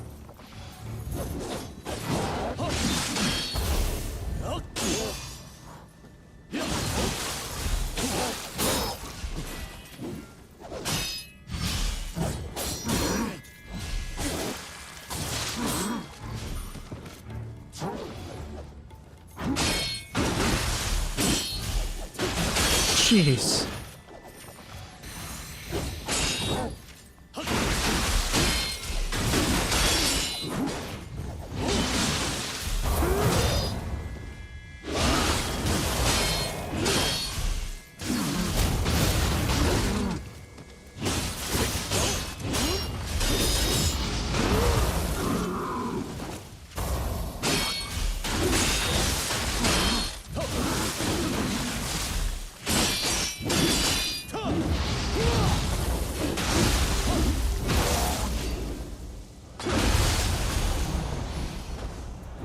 That was frustrating.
Is this, by the way, Poofer, just would like a second opinion on this. How do you set up hold attacks such as Kusa grabs or Devastating Rush?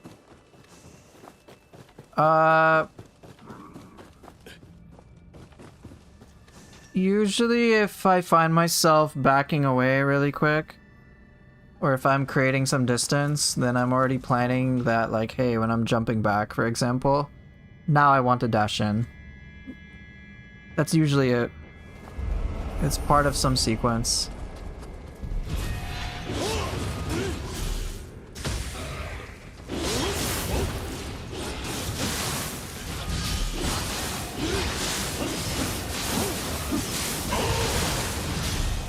Yeah, this is the Goodbye Nioh 2 stream, so I got an hour.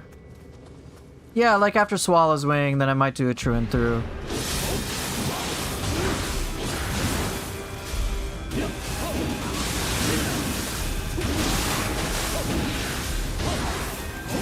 Ooh, speaking of which, goodbye Hellish Hag. Bonk.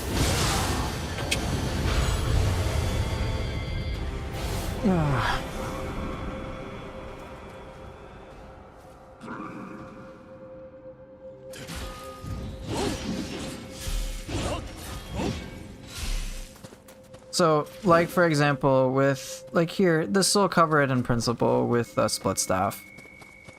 So let's say I do Fill the Void, right? Now I'm like, oh, I got some distance. Let's do Roar Power. So it's like a fun little sequence. Yes, Whirlpool, it does feel awkward. Just takes a little practice.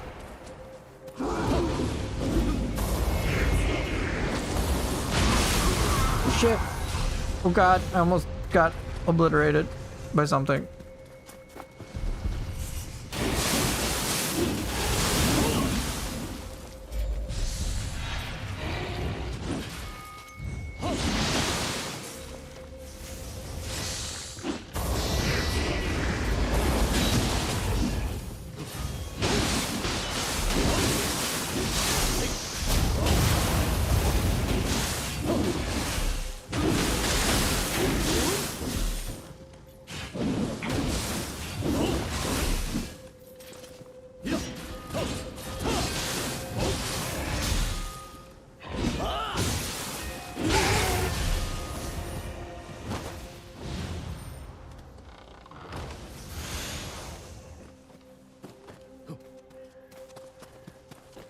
Ooh, Ongyoki or Suiki?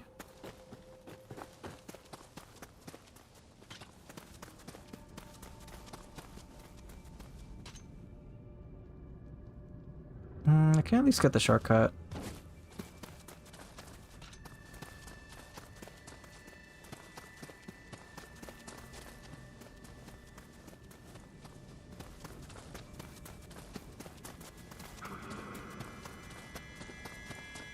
What will you play before Nioh 3 drops?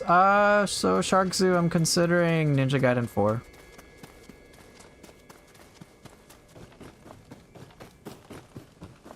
Will I be doing a long stream for Nioh 3 Day 1? No, I'm not. I'm going to take it nice and slow.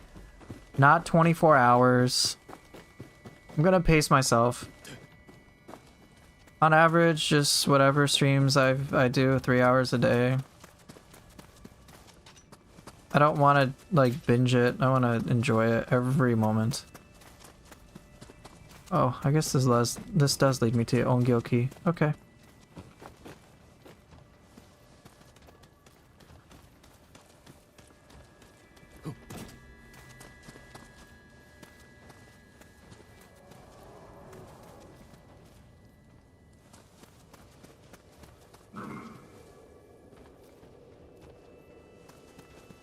I'm not gonna do a review copy playthrough, to be totally honest. I don't want to, it's just gonna be stressful.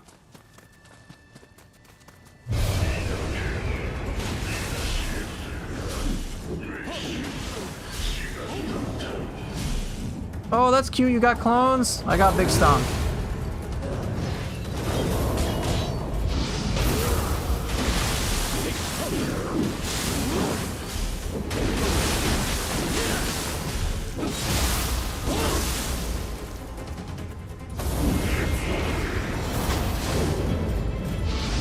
Oh, hello, Ongyoki.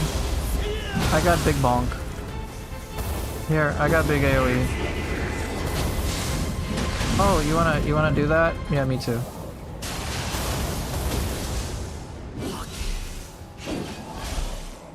Here. You got a fancy outfit? Me too. Here, get cleaved. You're dead.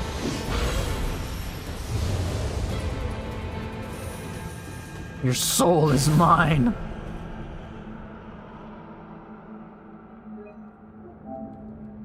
Let's see, did it start? Oh no. That poor thing.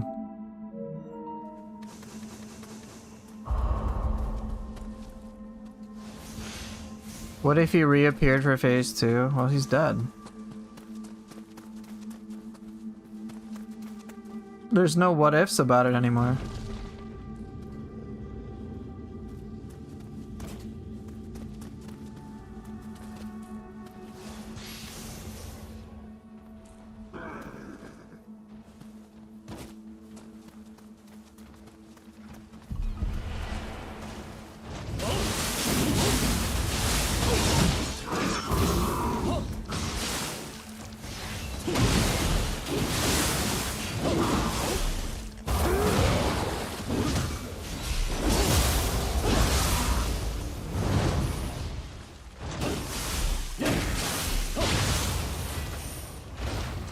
Am I gonna put time into designing my Nioh 3 character? Yeah, I'm gonna make Jack Garland.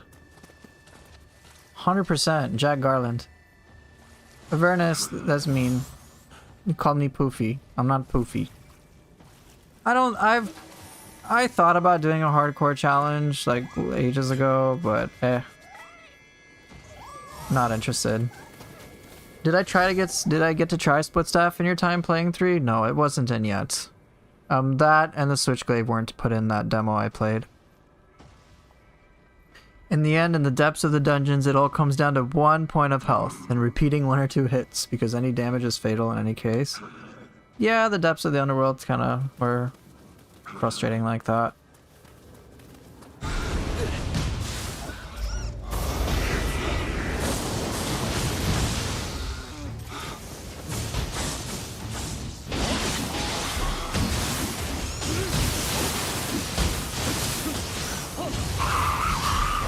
That's why I wasn't the biggest fan, because it didn't feel like there was much payoff.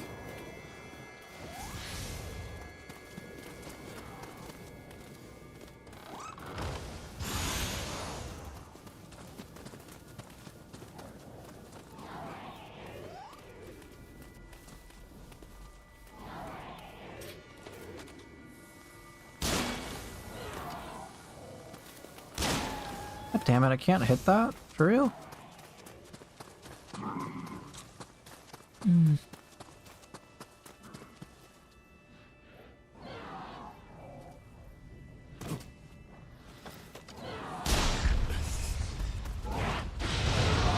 Get bulldozed.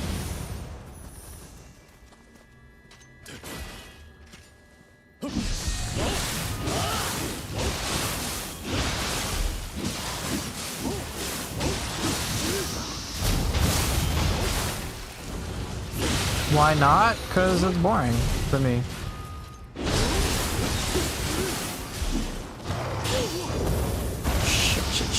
Shit. Oh god, I got no key.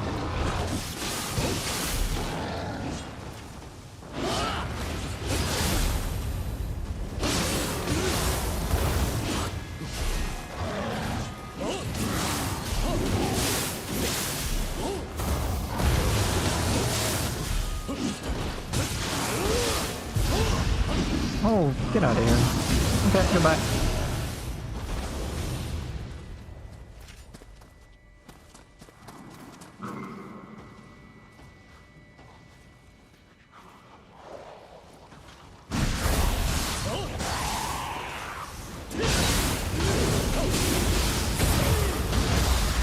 No, I don't want to do the Crusher challenge that Z-Lot's doing. Since you're playing everything, do you still have a favorite playstyle weapon combo? Not like 100%. There's some preferences I have. Certain weapon, I'll stick to it. Mine is Gaki's. All of them deserve to die.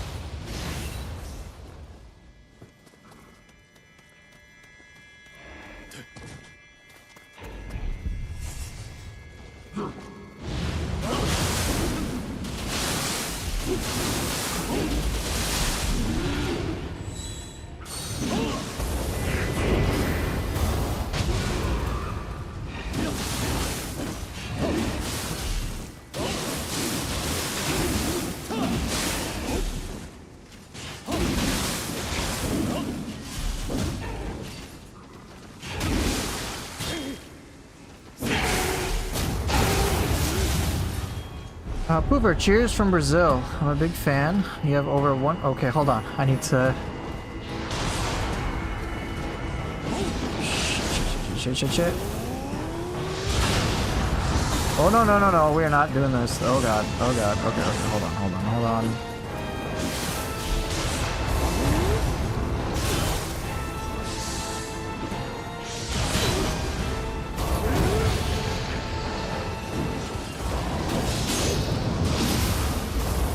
Live.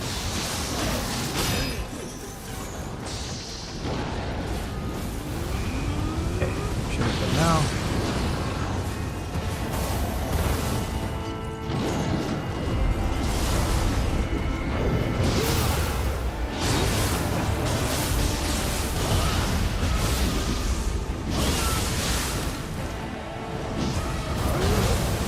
Woo! Okay. That was a little spicy. Let me make sure I get the shortcut and then I will continue. Poofer, cheers from Brazil. I'm a big fan of you. I have over 1,000 hours of Nioh 2, but I cannot play like you at all. Do you think it's possible to practice or do I have some kind of gift? Oh. No, I don't have a gift. It is 100% something that I practiced. That is all. I don't have a gift. It is just a lot of very deliberate practice, and if you watch my streams, you'll just see very slow progression over time. I can only play the way that I do because I've just done it so much.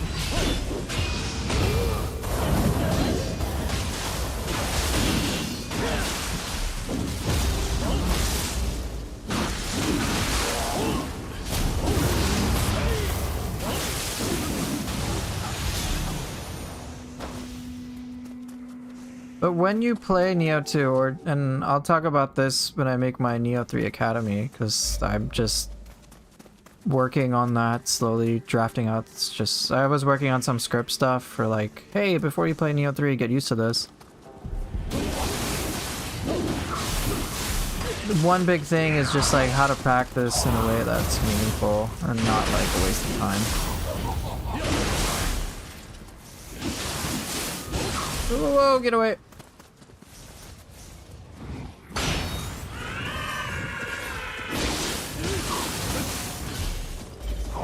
Is the elephant the best guardian for Phantom Guardian Spirit? No. I don't. I use it because I'm able to take advantage of having the guard from it, but I don't think people would consider it the best. Okay, what do we got?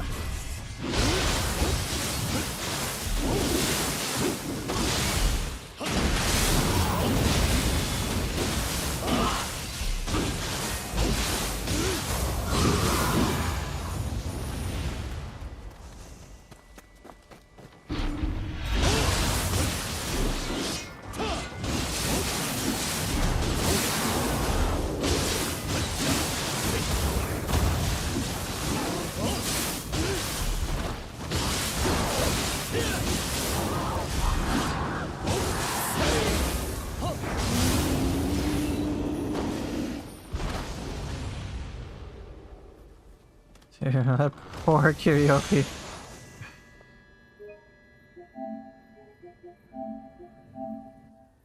Yeah, that'll work. Right, as Witty is saying, it's a matter of personal preference or style. And play style. There is no real best, despite what you might hear people say. Some of the more popular ones for Phantom, though, I can tell you. I can tell you what's popular. I'm not going to say, hey, this is the best and you should use this at all times. I'm not big on that. Because if I just focus on what I think is the best or the meta, I'm gonna miss out on all the cool things. And Brand, thank you for the compliment about like, hey, like, it's true, I do practice everything. I've practiced all weapons, all soul cores, all guardian spirits. I haven't practiced all the jutsu, admittedly. Nioh 3 has made me want to, though. So I will most likely be practicing a lot of it, especially since Ninja Style does have a lot of that jutsu. Right now I'm already sold on the physical arts, but maybe at some point I might be very curious about, like, some of the other jutsu. But it's got me curious. I'm gonna try it out. I'll find out. Maybe I'll be like, ooh, check out this sick-ass combo I've got with, like, feathers and some shit. Who knows? And I was trying the summoning seals and some of the regular jutsu. I'm just gonna work with it all just because it's fun. So that's my general thinking. Now, when it comes to what people consider the best or the meta, I can just tell you. For Phantom, Genbu is one of the most popular ones. Another reasonably popular one, it's not so much, is Yumehami. I used to use this for a while because I saw melee key damage, oh my god! I think another popular one is Kuzunoha the Fox for Onmyo mages and just like a big purple laser beam. Arguably, I think the most popular one is this one, Ho-Oh for Phantom. Purity builds. And incredibly high attunement. And Calming Breath, which is like, hey, if you're out of combat, you can regen your HP to full. That's what people think. Now, as you can see, Chicken Burrito is already mentioning another Guardian Spirit, which I think is great as well. Kagewani. Because it has Life Drain, Yokai Ability Hit A. Which is a superb stat and of its own right. It's really good. So that's like for Phantom. And I could do this for Feral, I could do this for Brute. But like, I've used all of them and made them fun in certain ways. Enjoyed using their Guardian Spirit skills in certain ways. All three of the Yokai Shift forms are fun in their own ways. All the Soul Cores are cool too. Momiji, you got it? A full Flame Dragon Juggle with Retrograde Flow? Nice. This is the same thing. Most people will probably say, hey, if you're use Baku, he's the best Brute Guardian Spirit. Except his guardian spirit skill sucks, so whatever. Stuff like that. But it really just depends. Try, like, my advice would be take a look at them and see which one appeals to you. For whatever reason. Whether that is the guardian spirit skill looks cool, the abilities look cool, the type of guardian spirit it is seems cool. Just like, go with what you think seems cool and the game will make it work.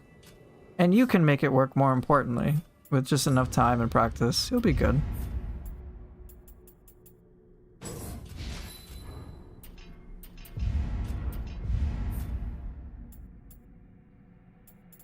Oh, I'm done with Switchglaive.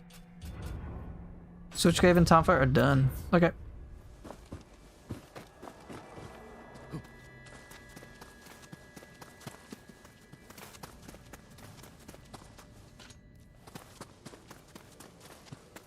Alright, it's time for Suiki. You're not sure why, but you use Ninetales a lot? I haven't used Ninetales all that much recently.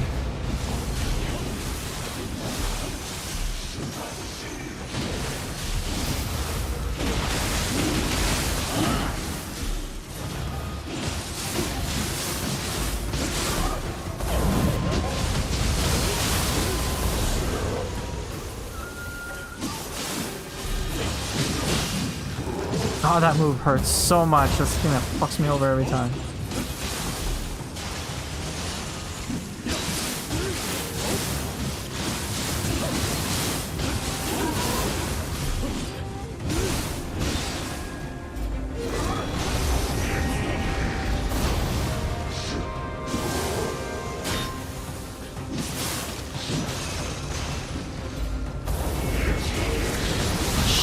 I got so greedy.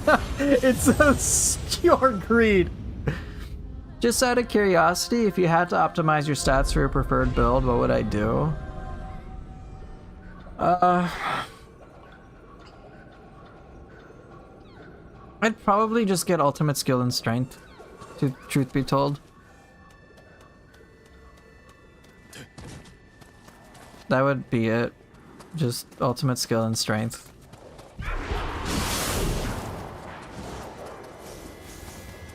Oh, I've already played Hatchets, so I'm doing this.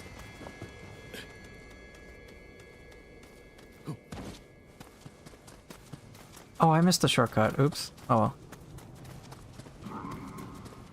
We're fine. I am fine. Nah, I don't want to fight you. I'll fight you though.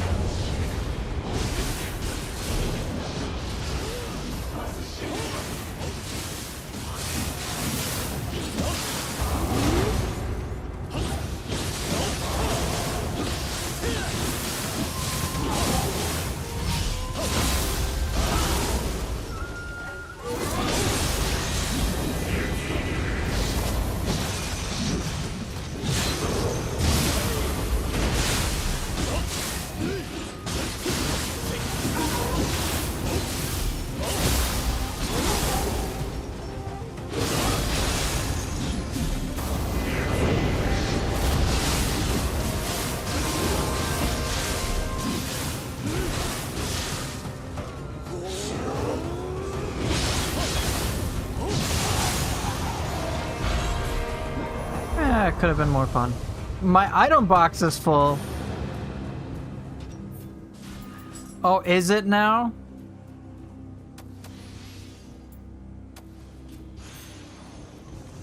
No, it's no.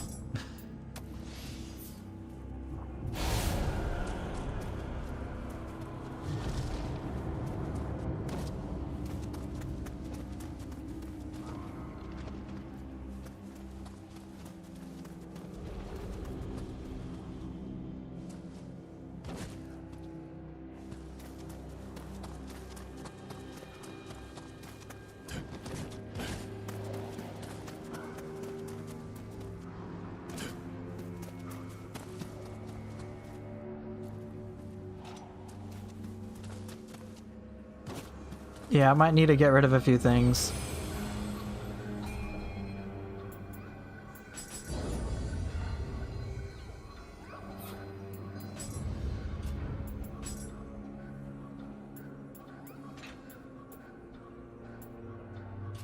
Okay, I need to check my items. In the rare event, I get an upgrade I like.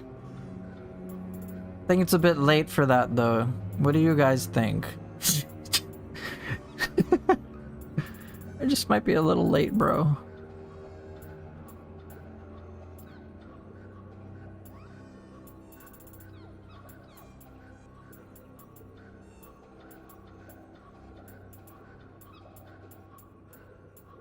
Okay, I think just get rid of all this crap.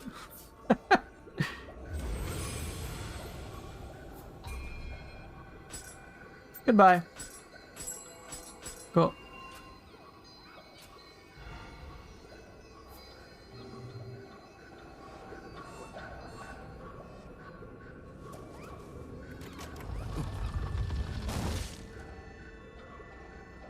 Well, here goes nothing. Last stuff, man. I got 45 minutes and then I'm done.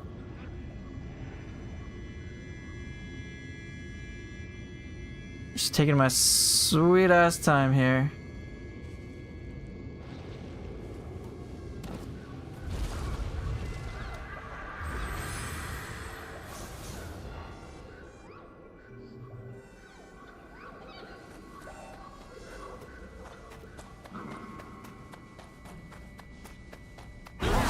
That was mean.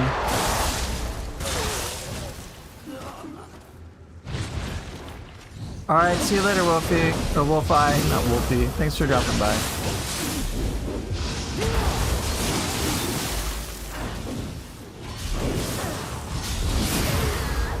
Oh yeah, I'm about to win. I'm about to beat Nightmare Bringer.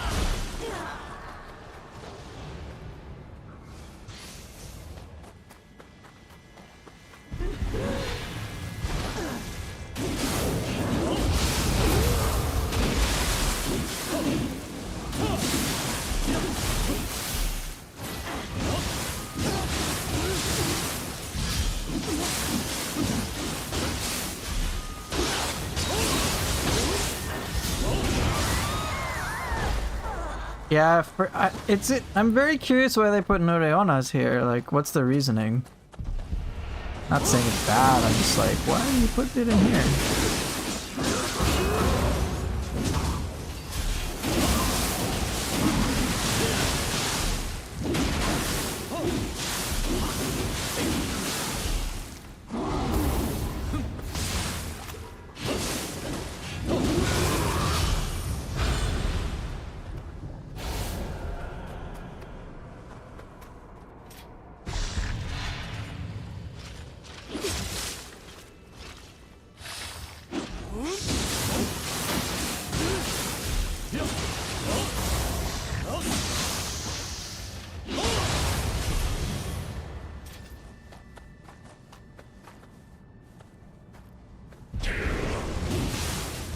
This enemy here, I understand. Shit! Putting Itsumari there makes perfect sense, even though it's like a very difficult enemy.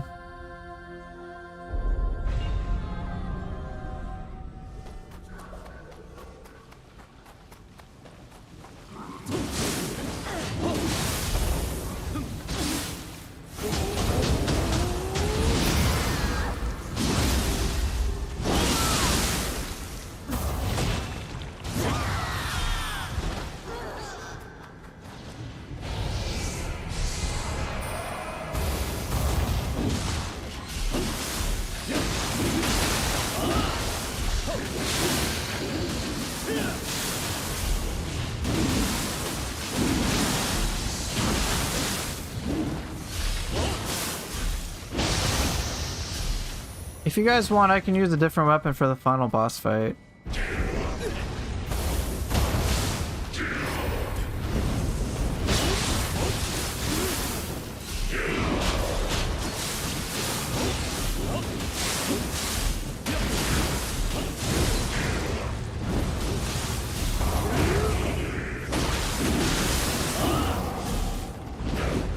Damn it. Sword? Okay, I can play sword.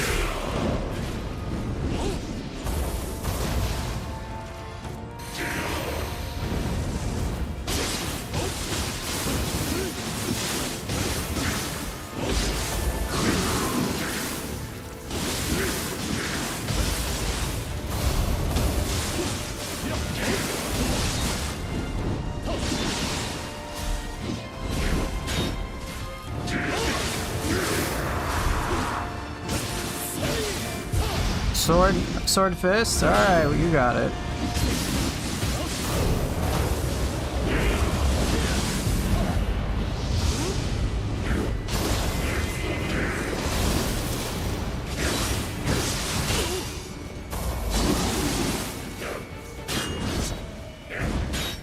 Sort of meditation finish? Okay.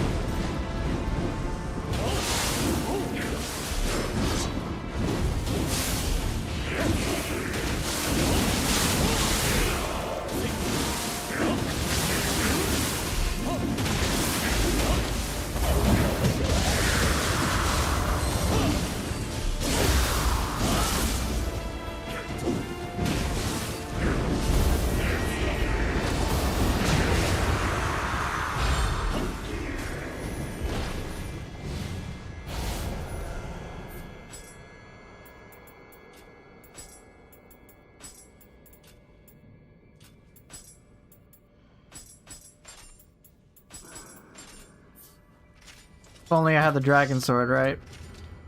Okay, let me make sure I got Sword of Meditation up. That's the goal, Sword of Meditation finish.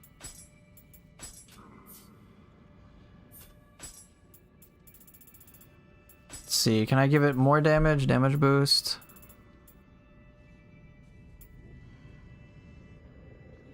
Just no key pulse, 10% damage? I don't think that'll matter.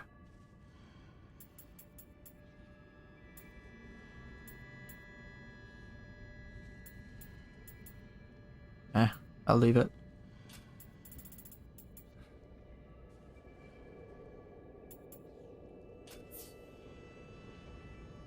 Okay.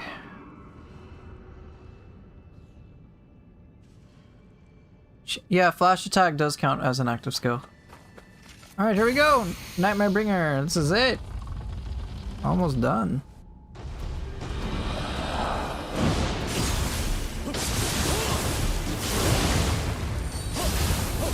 I did start the fight with Flowing Shadow.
Let's go. 360 sword of meditation to finish it off. Alright. Well, that's that, I guess. Nioh 2 is now... I have completed everything for this game on Dream of the Nioh for the PS5. I didn't get to do 720 Sword of Meditation, but I don't think it really matters at this point. So yeah, Nioh 2 on the PS5 is now complete, as you are about to see. So I got all these soul cores, yada yada yada, cool. That's it? I don't get any fancy ass reward? What? Well, here you go. It's completed. It's all done. I forget. You don't get anything fancy until like you complete like everything everywhere. I don't remember. Probably all the Twilight missions or some shit. Oh well, GG.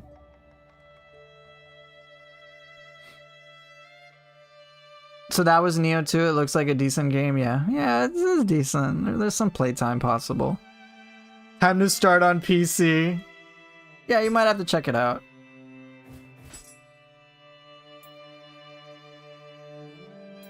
Well, yeah, I got like 30 minutes to spare. Aw, boss, thanks. I appreciate the 500 bits. Thank you.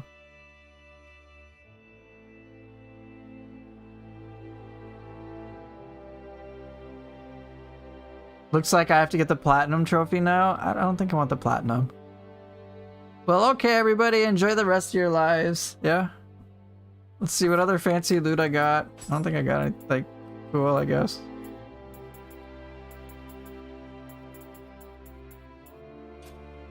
Yeah, that's it. So what do I have for the final spread? For my character? Well, I accomplished all Dream of the Nioh content. Level 636. So, yeah, look at that. I ended my level just accurately for this. Okay, I'm at the appropriate level, apparently. So, yeah, it worked. So, right on level schedule. Completed all of this. Guess I gotta throw my PS5 away. I mean, I could. How many deaths? Let's take a look. So wait, hold up. So I got nearly everything, even in all stats, just missing 2 levels.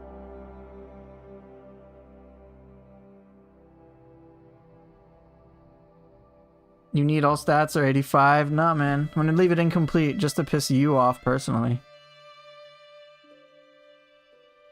Yeah, my gear has been the same. I've already showcased that. So let's take a look at my gameplay record.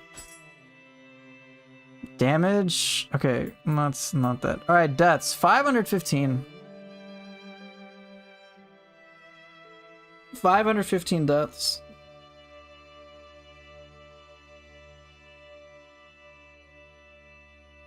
Ugh. Does the extra 45 toughness help, or is it the rating? The rating matters more. The rating matters more than just the extra 45 toughness.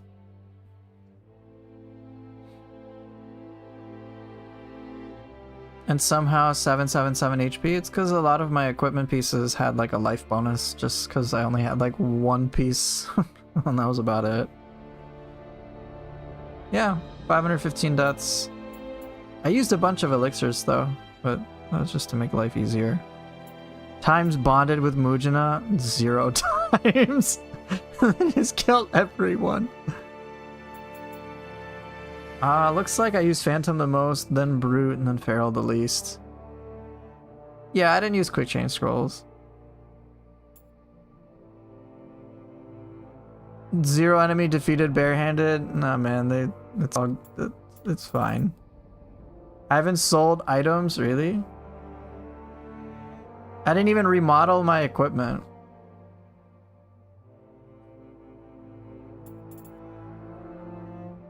No character creation codes. Cool. Beat the game at level 107.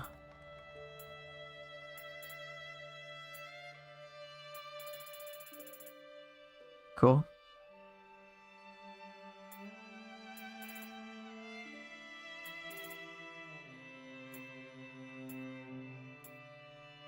Only done 2 Twilight missions.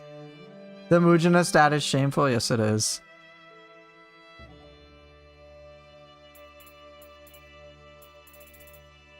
$115 hours. Yeah, there you go. 115 hours, 515 deaths. I never did get the Stone of Penance to +9, but eh.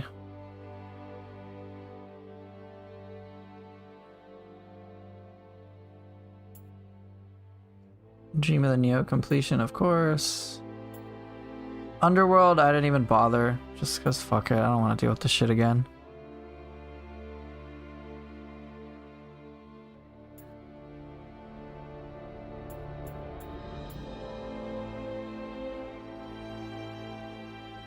Dream of the Nioh mission achievement rates. Very nice. Well, yeah, that's that. Cool. That's it. How many Gakis killed? Not enough. 638. Underworld is for the addicts. I used to be more addicted.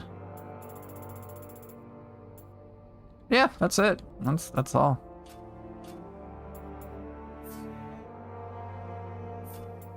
It's not like my gear is super amazing. It's the usual life drain active skill and some key recovery stuff. It's like the build that I had on PC, but just like a much lighter version.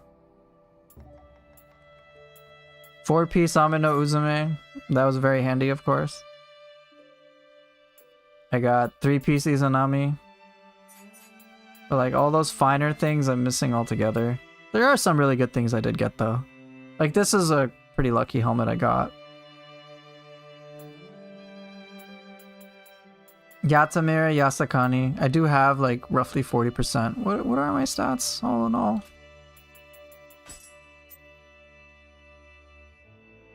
Oh, ninja is maxed. I have max ninja points. Cool. Magic's still a ways to go. Shiftling's gonna take freaking forever.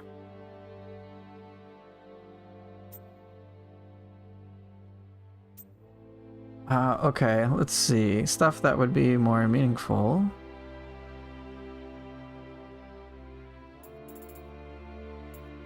I don't have that much of an increase in key damage. Melee damage versus 0 key enemy is 40% increase roughly. Then the increased attack is another 20.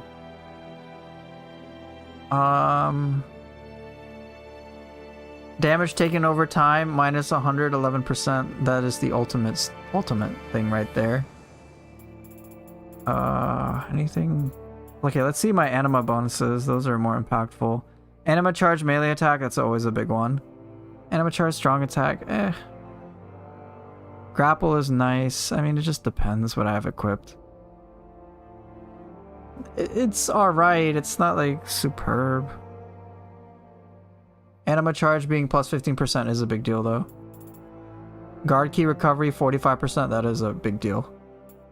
Life drain active skill at 100, life recovery at 52. Yeah, that's actually impactful. And then you have all the life drain stuff from the yokai shift. Yeah, that's good too. And all the burst counter bonuses, that's good too. Obviously Yasakani yogai ability key pulse, always good. Yeah. Well, I mean, that's really it. Would I have kept playing Nioh 2 if Nioh 3 wasn't a thing? On PS5, probably. Maybe just do the Underworld and depths, but my enjoyment in those would be pretty shit, all things considered. But then, the thing is, would I even play Nioh 2 on the PS5 if it wasn't for Nioh 3? And I think the honest answer would be no. I'm only playing Nioh 2 because Nioh 3 exists. Otherwise, I was kind of done. Yeah, what's your question, Momiji?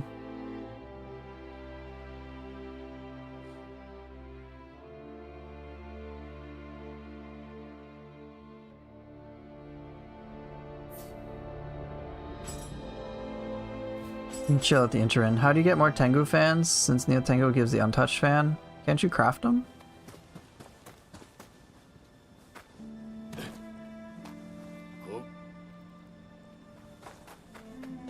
But I kept playing on PC? No, I kind of got bored. I've already played the shit out of it, dude. Like, I have the skill expansion mod. But, like, this is less, so... I only was playing this because it was the first time I've ever played it on PS5, and I was just curious.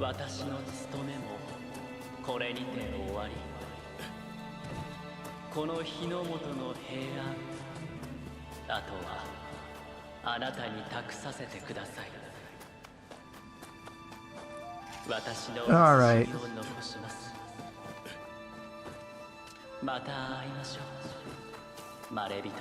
This is such a cool area. Anyway. Have I tried the 120 Hz mode or whatever it's called? I have not. No, I wouldn't, but yeah, I wouldn't. I'm done with Nioh 2. Here, Momiji, let me verify you can make those.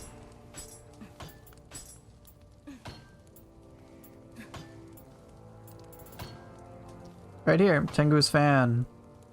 Here you go.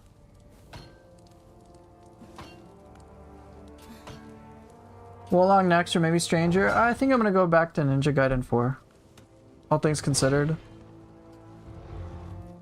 Ninja Gaiden 4, there's a lot that I want to like get better at. I'm not like the super most motivated, but it's pretty fun. So I'll definitely check that out. So were you still kind of done with Nioh 2 even before Nioh 3? Yes. I have overplayed it beyond belief. It was fun when I was like learning how to take advantage of certain soul cores, certain weapons, and like the interplay in between all those. That was obviously like really, really cool. And here, I'm just gonna get out of this.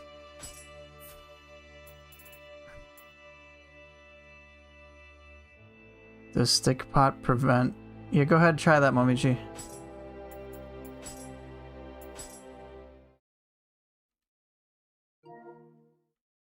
Here, I can just quit out of this. You know what I should do? Should I be crazy? Here, you know what? Let's be crazy. You guys ready? Are you should I? I'm gonna just, as a symbolic gesture, I'm gonna delete Nioh from the complete edition from the console. Get the fuck out of here. It's gone. Well, what about Nioh 2 for the PS4 version? Oh, that's also gone too. Nioh 3 alpha demo, we'll keep it. Are you all ready? The version that I've played for now, as you can see at the bottom, 110 hours. Are you ready for it to be deleted? Delete. Are you ready? Is chat actually ready? Deleting Nioh 2. Okay, I'm gonna be really dumb just to be dumb. The only way I would consider keeping this is if you guys paid me to keep it.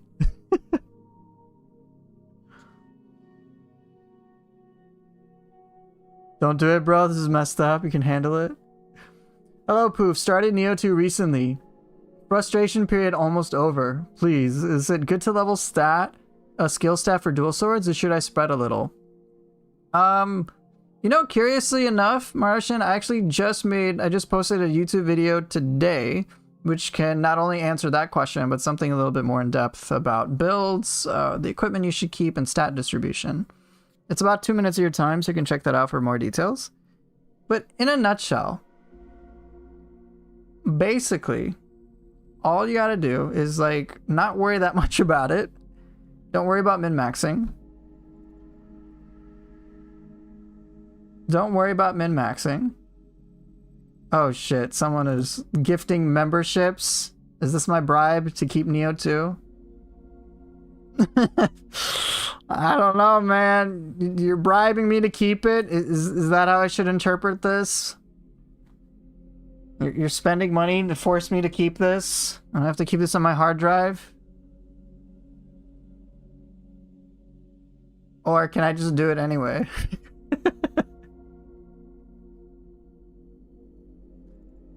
So to the question, when it comes to your stat distribution, I wouldn't worry about min-maxing for damage. I would just say, hey, if you need certain core stats, boost those. And then you must play Nioh 3 a week late. Keep my word. He said keep it. I'm not... Delete the save instead? You want me to? Because I will. If you pay... Pain, if you put money down, I will go and delete the save. No joke. But you're gonna have to pay. You're gonna have to bribe me, bro. Will I make soul core guides for Nioh 3? I'm not sure how in-depth, how specific I'm in a game. Fuck the save, keep the game. I don't know, bro. Now I'm tempted to just delete it anyway.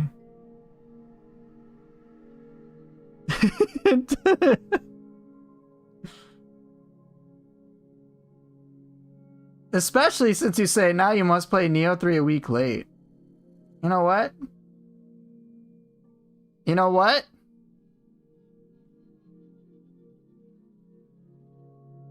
You see this game, Omiji? Because you said I must play Nioh 3 a week late. Oh, this game is gone. That's right. Ladies and gentlemen, this guy paid me.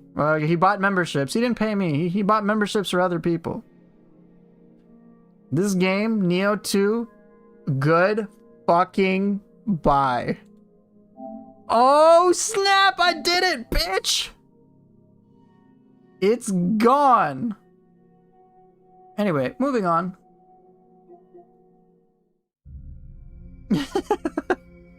Do I have an intention of making new weapon guides for Nioh 3? Yeah, I do. Soul core guides will probably be... You could have deleted Astro's Playroom. You know what? There's no game content to manage. Get the fuck out. It's gone. I deleted it too. No mercy. Honestly, I misunderstood. I thought gifted subs counted as money. Alright, take care, Zlod. Then you got your money's worth. Oh, they count as money, Brand. I'm just... Momichi just insulted me, so I had to, you know, he's like, no, you gotta play Nioh 3 a week late. I'm like, fuck you, dude. Please, what's your opinion on building Nioh 3 on an old engine? I'm not worried. I think Nioh 3 will be good. It's looking very promising to me overall, so... And Share Factory? Can I actually delete it? Remove from home. It's been deleted, dude. It's gone. Can I get rid of remote play? No. Can I get rid of the game library? Unfortunately, no. What about the PlayStation Store? PlayStation Plus. Can I delete those? Can I delete the welcome? Can I delete the media gallery? Unfortunately.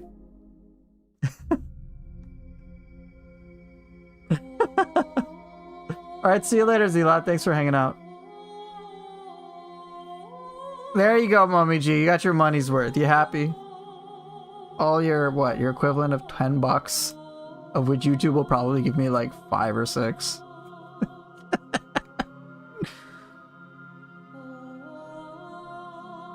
But yeah, just to clarify, Maroshin, when it comes to your stats, don't worry too much about min-maxing. Just get the core stats you think will help your character rather than like, oh, I need to maximize my damage. And the reason I say that is because Nioh 2 and Nioh 3 will most likely be the same way. In that the game is very gear dependent rather than like stat or level dependent. In other words, you could have a level 1 character with like level 500 weapons and you'll destroy pretty much everything, compared to a level, say, like 500 character but with level 1 weapons. No matter how crazy your stats are, if you have a level 1 weapon, your damage output is going to be shit. On the flip side, your damage will be really high if you have a very high level weapon. So I hope that helps. At what point can I get to Dream of the Nioh? In Nioh 2, in order to be able to do that, you've got to have beaten Otakemaru on Dream of the Wise. Once you beat Otakemaru on Dream of the Wise in the mission Eye of the Beholder, then you'll unlock Dream of the Nioh right afterwards. That's really all your requirement is to get to the next difficulty cycle, or whatever you want to call it, is just beat Otakemaru on the present difficulty to get to the next one, and then just keep doing it from there and there. Each time you do so, you'll get a Yasakani Magatama as well, which is very handy. So complete, I think it's like 20 missions apparently. Don't quote me on that. So if you're on your first playthrough, for example, and as Witty is saying, like your player damage is going to be inflated anyway, it'll be very generous. But you'll just like, you complete a bunch of missions, you pick the missions you want, and then you unlock Eye of the Beholder, where you fight Otakemaru, you take him out, and then you'll get the next dream. So another question. So I'm just wrapping up Dream of the Strong, and the difficulty ramped up in the DLCs. What level should my gear be for Demon? So when you get to Dream of the Demon, the level is not nearly as important as how well crafted your build is. Or if you are like me, going for have a deeper understanding of gameplay mechanics. The levels I think start to hit like 170 plus 9 when it comes to Dream of the Demon. So that's nice and all, and you'll certainly want to like go for that. But if you don't have like set bonuses, you're gonna struggle in Dream of the Demon most likely. Like if I didn't take advantage of confusion and a lot of other gameplay elements, I would have trouble. For Dream of the Strong though, your DLCs, if you have 160 plus 3 or plus 4, you're fine. It's just DLC stuff in Nioh is a significant upgrade just mechanically speaking. Enemies are more complex. Like Yoshitsune is very unique for that reason. And like, yeah, the enemies that DLC 1 through DLC 3 introduce are fucking crazy. So, yeah. Yeah, like Ren Hayabusa, I mean, come on, like base game, can you imagine fighting him for the first time? Hell no, he'd kick our ass. So that's like, of course you can have your build to compensate for that. But also, as you've seen me do, it's like, hey, like I had a deeper understanding of the game.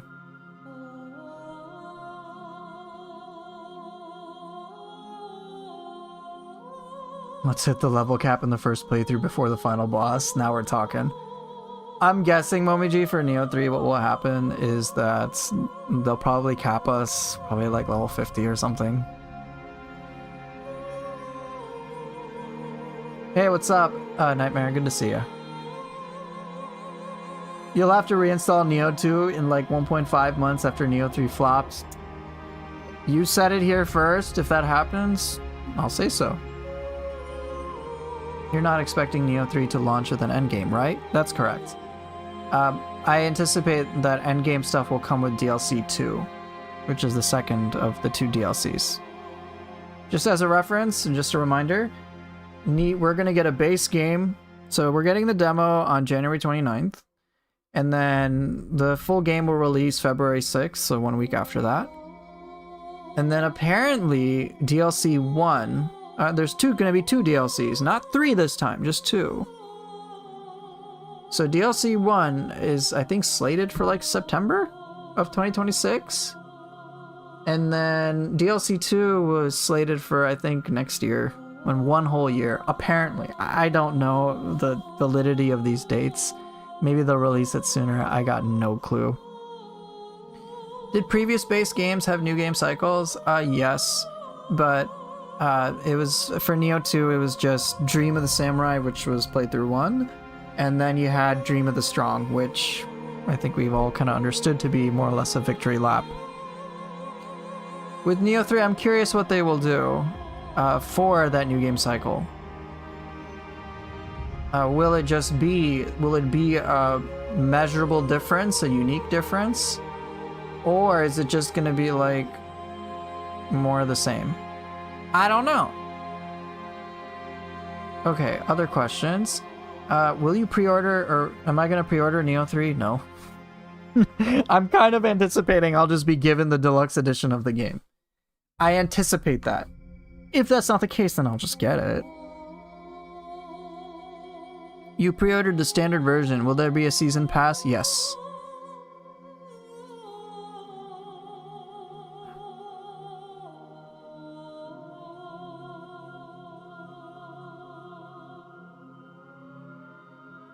Woo. Here, let's make ourselves sad. I'm gonna boot up the alpha demo. And we'll just stare at this and... You gotta reinstall them for the Nioh 1, 2, 3 comparison video. I'm not gonna do that. Oh, this breaks my heart.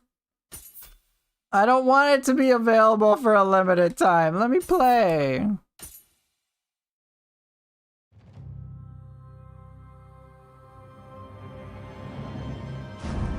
Did I get the platinum on the Nioh 2 remaster? No.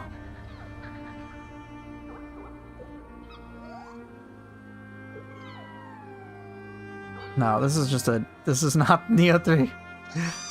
Do you guys think they will follow the same Elden Ring open world mechanics? I don't have any experience with Elden Ring. I've never played it, so I can't say. But feel free to tell me what sort of things you're talking about. You may as well as uninstall this. The demo will be a new app anyway, right? Yeah, but come on, look at how like awesome this looks.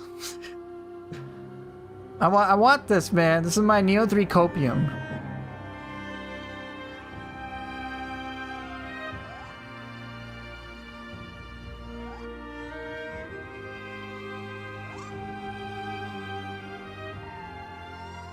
Oh, now he has a heart. Yeah, man. I got a heart. I got a soul. Can I play it? No. I'll show you. If I could, I would play it. I would. Why would I bother playing Nioh 2? I'd play this. No! Let me play. Give me a new game. Come on, bro. You still have the Nioh 1 alpha? No. Sad times.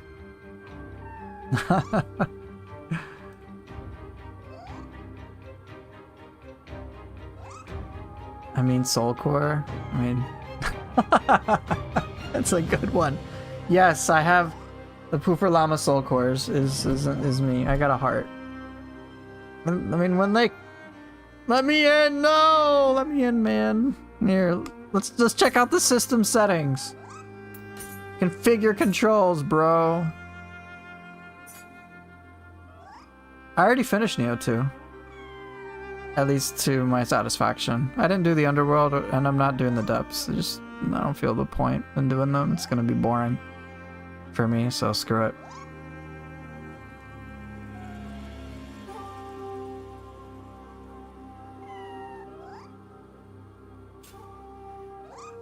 You can customize things, man.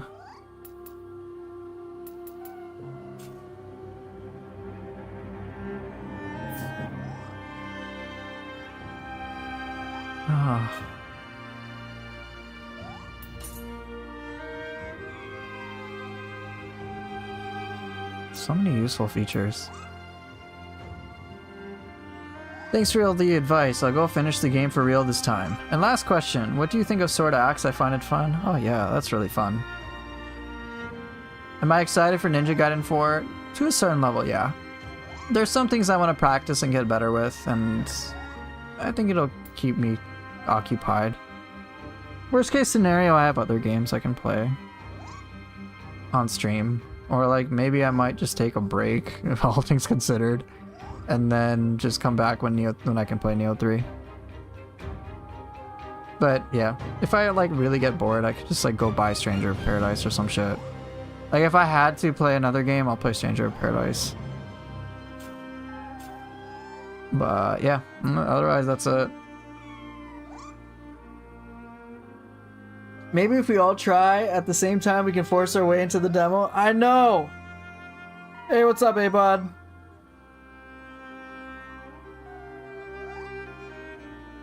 Right. Yeah, I'm doing good. Nioh, I just finished my Nioh 2 stuff, and I deleted it off the PS5. I know the music is so good. I want to play. Just let me go into this demo. I don't care. It's... like... This demo is what, 7 months old? This amount of cope is not healthy. I don't care, man.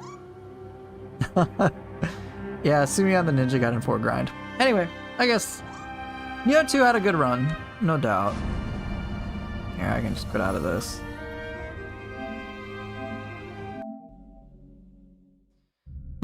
Oof. Please return on Nioh 1? No, I'm not gonna touch Nioh 1. Yeah, 26 days, and then we get to play Nioh 3. So, yeah, I mean, Nioh 2, like, that game came out several years ago, nearly 5 years ago. 5 years ago, I think at least, right? It's been over 5 years. That game got so much mileage out of me. And I think that's a testament to just how much enjoyment was possible through the Nioh series altogether. That people who are Nioh fans still enjoy games like Nioh 1 and are encouraging me to check it out.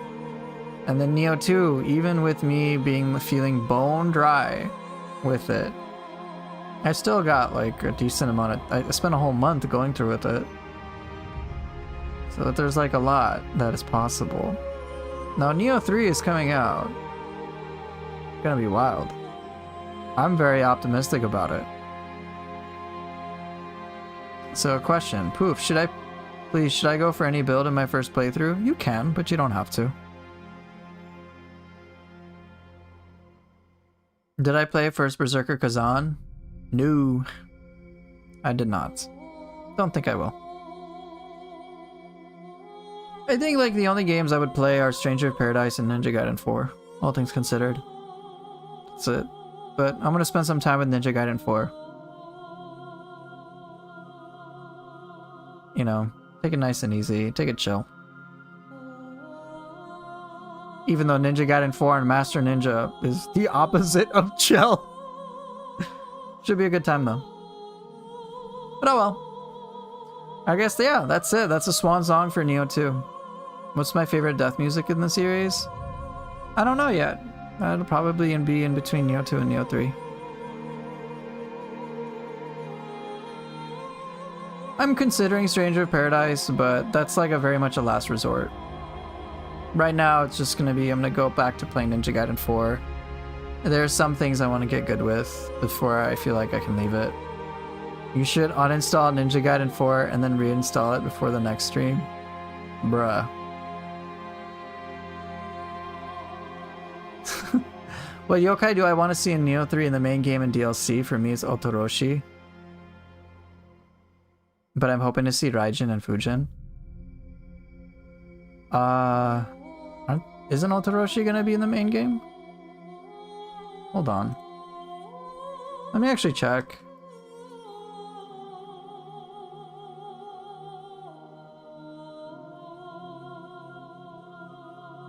Okay, the new yokai. Oh, just need overview. Yeah, Otoroshi is gonna be in Nioh 3. They have the following new yokai. Yeah, Otoroshi is confirmed for Nioh 3.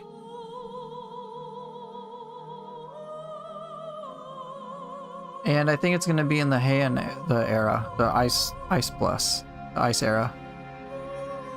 So, it's there. They have Raiju. I don't know if they're gonna have Raijin. I don't know what Fujin is though. Jack's game as it was meant to be would be experienced. Yo, if Stranger of Paradise just had a more improved budget and was like a proper Final Fantasy game, just littered with all the Team Ninja goodies, oh, that would have been amazing. I would have dropped Nioh 2 in favor of that. Are you kidding me? Stranger of Paradise has like such an amazing like concept. It's so fun, man. The only reason I've like hesitated towards getting it, like again for the PS5, is just because it doesn't run well. That's it. But if it ran well, dude, I'd be playing that shit. I'd go with like my Dragoon Samurai shit or whatever I did.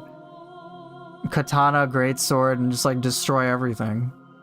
Am I gonna install Wolong? No, I'm not gonna play Wolong. You would have played Stranger of Paradise more if it had been the actual Final Fantasy characters playing the classes. It could have been interesting. There could have been so much done with it. I think the concept of it was great, but how it was put into practice, just the performance and the optimization and all that engine shit, is just too unfortunate. Like, it's... Even on a sale, I'm like, oh man, 1080, like, I can't even get a stable 1080p 60 FPS on a PS5. Like, are you kidding me? Like, bruh. I have to go to PS4 mode where it's just like, ugh. It'd be fun just to have Jack Garland and meme everything up, but I'm not that big on it. Oh yeah, it's already fantastic, but a few small changes would have made it better than Nioh 2 for me. Though, I mean, any performance issues aren't a thing on a PS5. Yeah. Yeah, just like a few small things. Like more slots for Axe, for example. But it was a lot of fun when I played it. But yeah, I guess that's it for today. Nioh 2 is now done. That's it, it's over. It was fun while it lasted, even though I overplayed it to fucking death. And now, Nioh 3 is on the horizon. And I cannot wait for that shit. I can't wait to get my hands on it. Fingers crossed. Fingers crossed I get early access to it. Then I can play as Jack Garland. And every time I do style shifts, I'm gonna do time for a change. No, this is the one.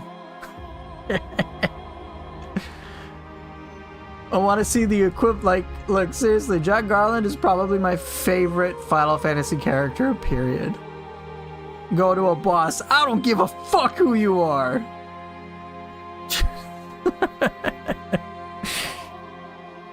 Anyway, so that's it. Thank you guys so much for watching, for being here, and being a part of this whole Nioh 2 shenanigans that I've been up to.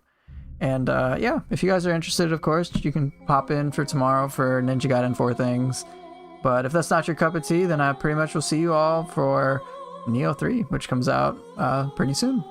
So thank you so much for watching, and I will see everybody later. Take care, and bye!